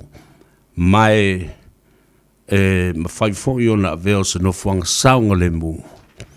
Mō le no nofo ai o tangata. Pe anga pāse tau alo na toru o lalangi. O mafu anga. Wa umana saini e New Zealand le whenga inga le United Nations. E malo au whatasi. O le tulanga la tau te le ai I le tele. O le wa o ina New Zealand mai le taua mua ma le taua alo na lua lalangi. Ono I tātou sāpu lea whakolone e le malo Peretania. Le alala le nāna tango au mai lo Peretania. Wha mau popo atu ma tātou fita fo I le malo Australia. Le na wha ngoi nai a tātou troops o le Anzac Battalion. Ia po le New Zealand and Australian soldiers. Le na tātou woa I le taua mua ma le taua lona lua I Turkey, take e Europa. Ma o le whaavai fo la leo New Zealand. O la tō seini ai I le whengainga leo mamalo o whatas. E le ngata le nā. The isolated location of New Zealand is so far away from Europe and other major powers. O le mamao tele makua pek kere o le mea kako ke ngofo makua New Zealand. I se a lava o na iaini a fianga o mawhawhongo tangata umalai o whapefi o mai e. Fio mai e a fo i pingi ka kou, ta ua tela na vaenga fo i le. Ona so mai lea ma le atunu o Portukale. Portukale o lisi atunu o le whaisi mau ese mai Elopa e tūla lata i se pania. Ia, mai o le lato, o le fo i atunu o e fi le mu. E fi le mu e le o se atunu o saini lalo ni whea ngainga. A ngā pāse taua mātou te langolango ina, ia lea tunu ma lea tunu po o atunu te tele pe o le Peretania, Americas, ia Mani, Yugoslav, Lucia, Soviet Union, ia tasil nā tunu e. O nā tanu mai le i lea tunu o Yugoslavia. O Yugoslavia le mamao lona taulanga, le ua whaingoina nei o Slovenia. E lata fo i Portukale. O se atunu ufo i file mu, e le iei se tau i tono lato upu whaavae, ma le whaavae o lea fo i atunu. O na o mai lea, e mana i e lo si le fia, po fea atunu e ke sola i ei pe a kupu maingi wha lewe ma sewe. Pe a pomu ka kou i ngei. Tanu mai le atunu o Austria.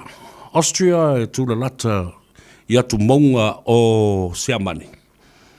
Ia, mai o i lato fo i le sa tula i mai le tele o le teimi o le taua al te malo Hitler i le taua lona lua le lalulangi le awhi se lau fast food mai o le lātou tau tinonga ina ua mai le taua ma a fia i malo o fatas lātou te le toe fia tango au ini a upenga i le to iai wa lava lātou leo ia ma leo le ngā taifale Police and Coast Guard so mai ai ma le atunu o Switzerlandi Asi lea tunu e matua i marutia.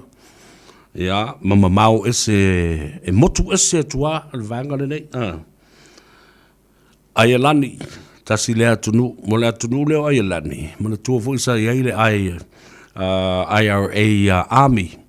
Ma o tangata nei, i le whaawasenga ina le meo le matautia o le ulava vale o tangata nei aialang. Irish people are very dangerous people, and so because of who they are and the wars they fought in the past of their history. Le tōtele o tangata, o le atunu e makuako koakili. I teimi o whitaua inga Aialani, Skotilani, Peretania, matua matautia le atunu le nei Aialani. Ai ina ua uma atu ia fo i vevesi. Na sei ni e foi le whenenga e le malo falani, o Aialani.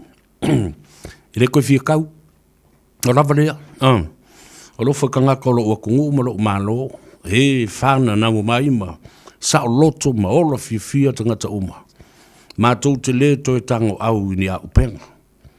O na so mai lea ma le atunu o Kanata, ma mao Kanata, lunga atu o le United States, o lo iai, mai o le lātou fo i lea mau i lalo whiangainga whaavao malo ma malo o whatasi ma nei tō.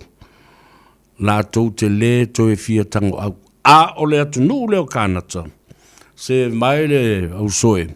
O le matua i atunu te le ma matua i lava lona ta mao ainga. Lua, o se tasi leo le fita sili o na malosi fo i o le lalangi. Ai le whaonga ina.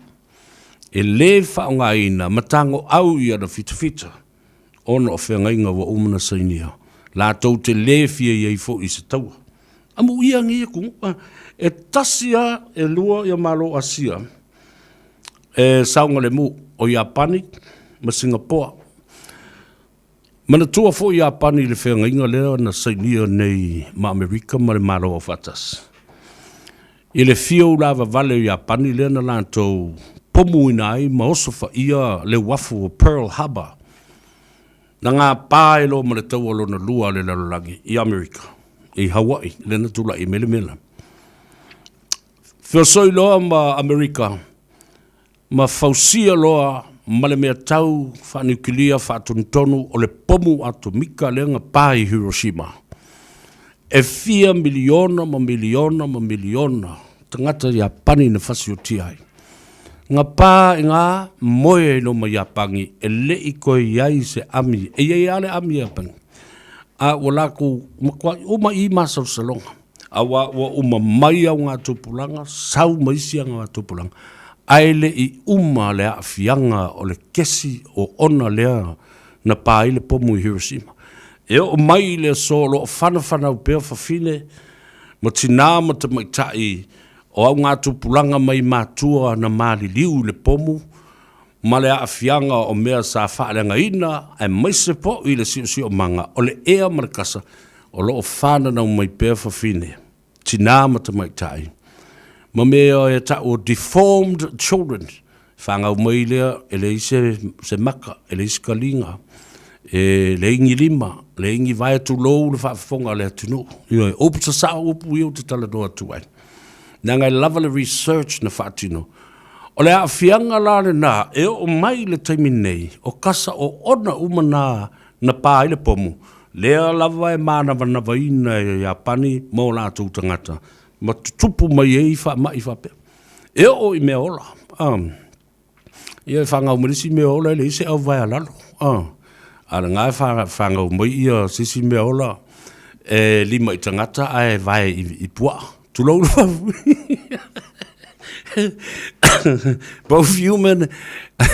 Both humankind and also animals are all deformed species. You know, lea la ua matua I pala ai e lava mai Japani, whai malana tau tinonga. Ma ko ke le koe fia o se mea whapea, wha mole mole, wa o wha ko e se aku, I le lalulangi, o ke le koe fia kau. Ia le nā. Ona taunu mai lea o Denmark, Czech Republic, Finland, ai muli e loa lava. Ele atunu o Australia. Ia. Ona o te le Australia. E mo ia lai mawhai na o no fo desert, no fo po fea lava me no fo ai. Ai, e ia le tulanga fo leo le a fianga Australia. Ona o te le o le atunu. Ai atu tilo na iai. Australia se atunu o le kontinenta. E te tau na matua I lava lan tapenanga. I le tulanga o mea tau, whapena fo I fita, o le sami, o fita le lau ele, o fita le vātetea. Ai le ai. O le mea alu ia le malosi o Australia. O ana pisinisi, maana tinae. Ia malo I lalo fo I le whengainga o vāo malo. Au whatasi. E le o se tunu ufo I fia I le mea leo le tau. Ma le whaamaling toto. Humanity is so important and special to the hearts of Australians. Ma le ala fole nai. I le fia euskari e o le mea. Pe o New Zealand ka oso vale lisi kaimi. Au ngā pāo se mei o. E walau mai lo, e le tuputa mai ta I le kovana I nei manatua o le kovana o le paremia la tau le ai o le paremia o tangata. A o le kovana city I New Zealand nei. O le sui le nā o le ao le malo o Peretania. O ia lava le nā o le whaao o le tamaitai o kuni e le sapeta I New Zealand nei. Le fionga le kovana city. Ia le nā, na ia tunu ula nai. Molo sile fia. Ma mafua anga e lai ona whaita wina I lalo le. Whala pupatonga nei o le Global Research Index of Safe Countries if ever a third world war breaks out. Ngofo mai mafofo I po whea unga ke sola I. Ia, ma o le vai aso fo I le nei. Ia, sa sisi vai loto ai le fu a le malo Amerika. I le tuua o le malo, e le ulua I te maitai na vea, ma whailau tusi o le malo tele o Amerika. Madeleine Albright, I le valu se furu ma le wha, tausanga o le matua o lona soifua, ma o se tala wha solo pito fo I le nā, mo lea fo I atunu le malo tele o Amerika, I le avea le wha tua I le tina, ia Madeleine Albright, Ia, ma vea I o ia o le uruai, whailau tusi, Secretary of State for the very first time for a female. Ia, condolences le malo tele, mai senga fo na wa to tele o tatu ainga lo lalam papa au i Amerika ya ma territory o le malo tele ya o le nei fo i tina ma le nei te mai tai sa ve ai mo foi lo tusi o le malo tele o se vaenga mua le la to fo i talafa sul pito ile la lorangi Madeleine Albright, first ever female U.S. Secretary of State, passes away at 84 years old yesterday. Ya, nai tala na wa fole no fia male tala fa no lava sa tilo lava e male momo le loto. O le vaiaso le nei le asolulu na whana inai I lalo ele malo Lucia. Iana mea tau fa tonu.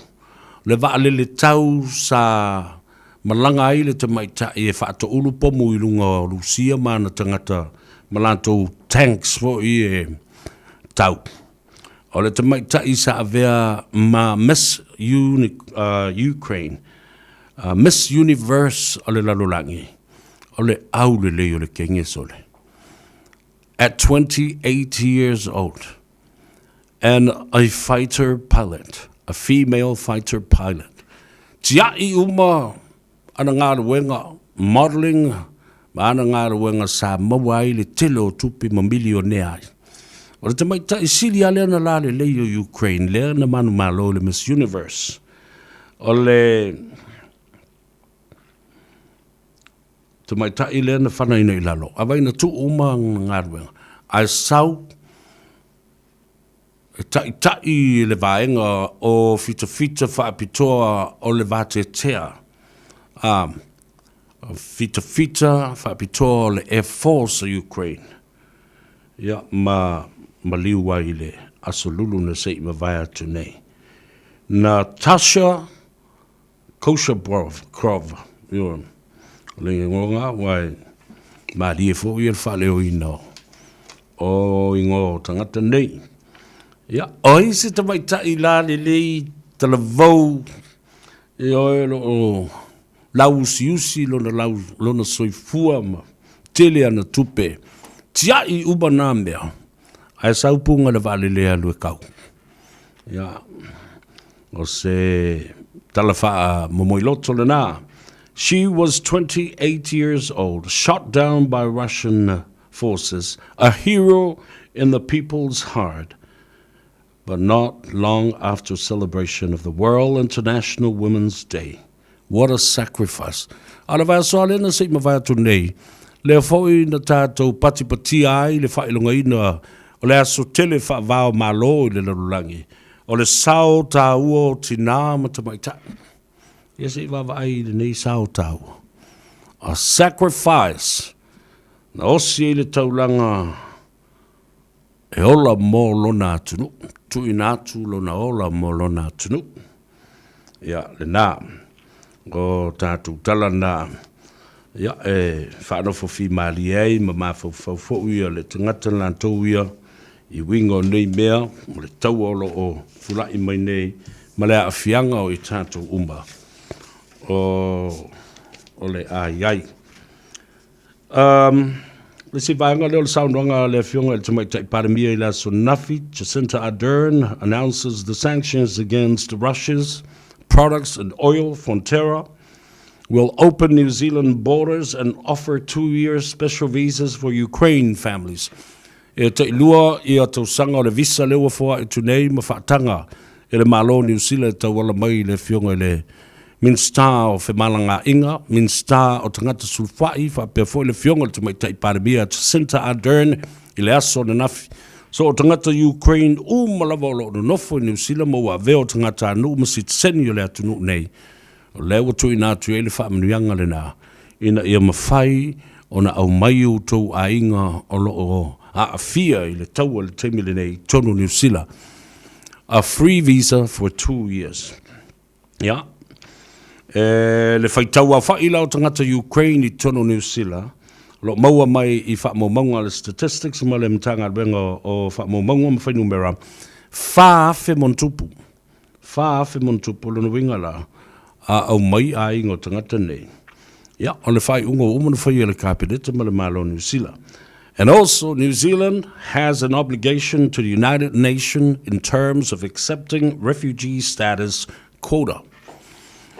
E iai ale quota New Zealand mo tangata sulfai. Masalo tātou po se mea le lima se lau fitus furu ono. Le quota le masani ona mai e New Zealand. Mai e tunu uia tutupu oi whala me lave matulanga whapena e la matia ai le soifua o tangata soifua ia whape fo i tamaiti le la tātou te talia ina fo i le taunu mai o le nā quota whaatumu le quota le tausanga le nei the refugee status quota in New Zealand o le ua mai ona ave ese le malo New Zealand le tawala me le saunoanga le fionga le tumaita i paramia le aso nafi le fono le kapeneto le vai aso le nei. Ua whaanga ngai ia se tupe tusa ma le 5 miliona tana to help rescue and rebuild Ukraine.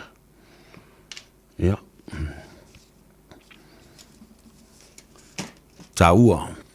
Every country and every nation has an international obligation to the refugee status of where human life is at risk.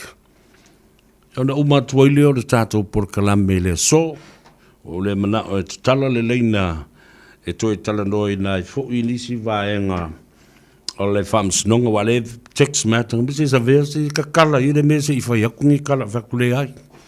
Nā kou mai fo i ai koe whaavevesi le mele umona fo i atu, wa lava lea.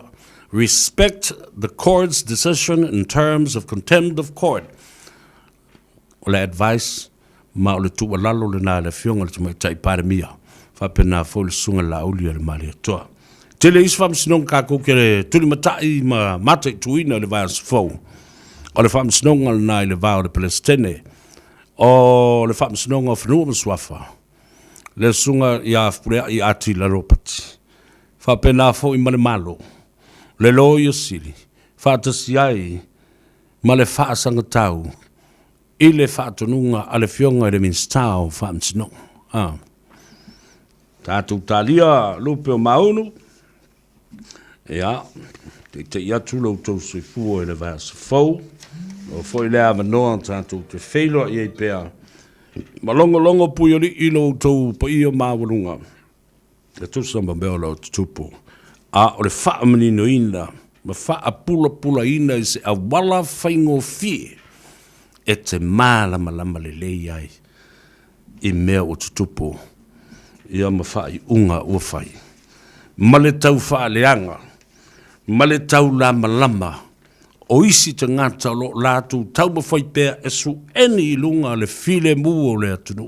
Aua tu te tā alo ma mili ma vane pute ma fiti pute i le atunu o le atunu e au mamala e tuai ai fai mai se mea matanga o se tautua sa le lein fai ai alu lava o le lifa ina pi o pā ma leanga ma ua whapena lava ona solo ai le maunga malosi le matawai, malosi le atua.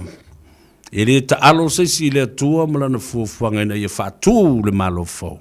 Ono le lofa ia Samoa. Ia le na. Lofa mai le atua. Vai lo tutusa so tātou manuia.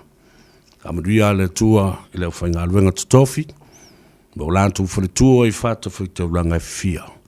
Le ngata i nei, whapena fo i Samoa. So se tulu ingo le rolorangi o lo whanono manu ai, ia matala whauto ai, ia le tala inga o le tau asuino le ipuvai o le ola. O waa ia o le tala le leima le whi auta haua le atua. Ia tele lava le tātou tulu Samoa. Mangalo voi se leo le una nei aso. Ai tu o tau. Ma fa mnianga. Lui tele sa pati ile aso tao. Lauto wa ona le nei Savea pestanta male langi le lua iri. Sayuli. Al Harrington Lavelle. Soifua mo e manuia. All I hear is Radio Samoa, Radio Samoa, Radio Samoa. Tasilima iwa tolu amo. Radio Samoa, kasilima i wakolu amo.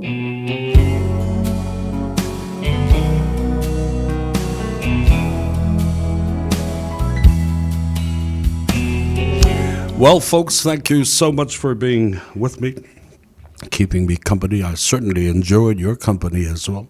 I look forward to sharing some special moments with you next week at the same time, same place, right here on the Voice of Radio Samoa, 1593 AM in Auckland City. I'm Savea Pistile, Harrington Lavelle. You enjoy the wonderful afternoon as well as your Sabbath day tomorrow. God bless. We'll see you once again next week. For now, soifua mo Manuia.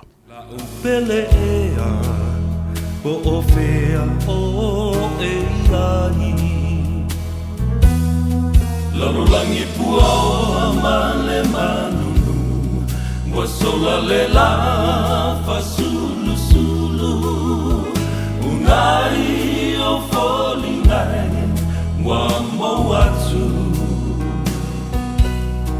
Be ana ela salata mai se kusia uma e foi mai la upele ea wasili oe leva ai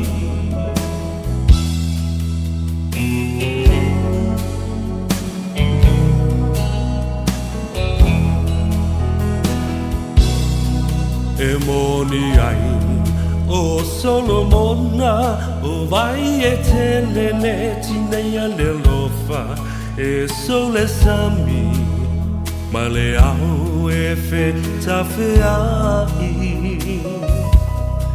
Le timungai se ito mai, wa o galala le fia inu mai, fai mai e sotala, po o a upele ai.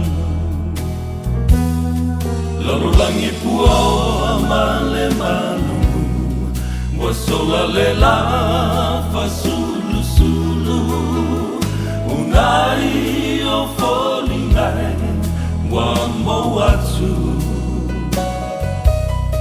Be ana ela talata mai, se fusia uma e foi mai, la upele ea.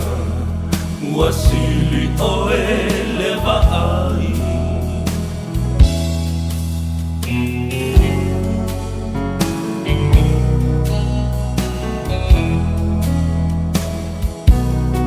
Le masoninga a oe maita lau pele e ai le whanga luina o te wina Pea oe isi o ufatu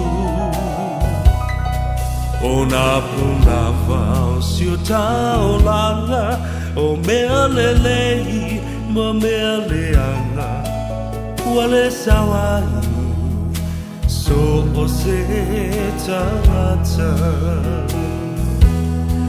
The world is cold, the world is gray You turn the sunshine away. You will never know an empty heart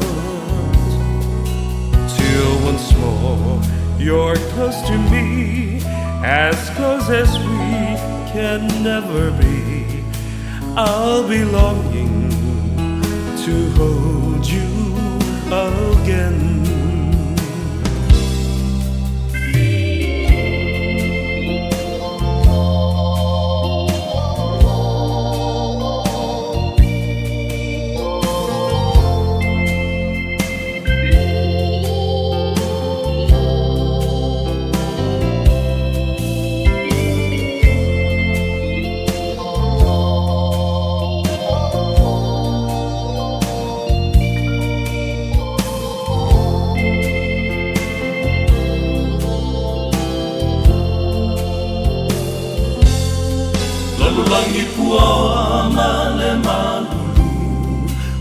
Ola le la fa sulu sulu Unai o foli ngai Wa mawatsu Pe ana e la tala tamai Se fusi a uma e fai mai La upele ea Wasili o e leva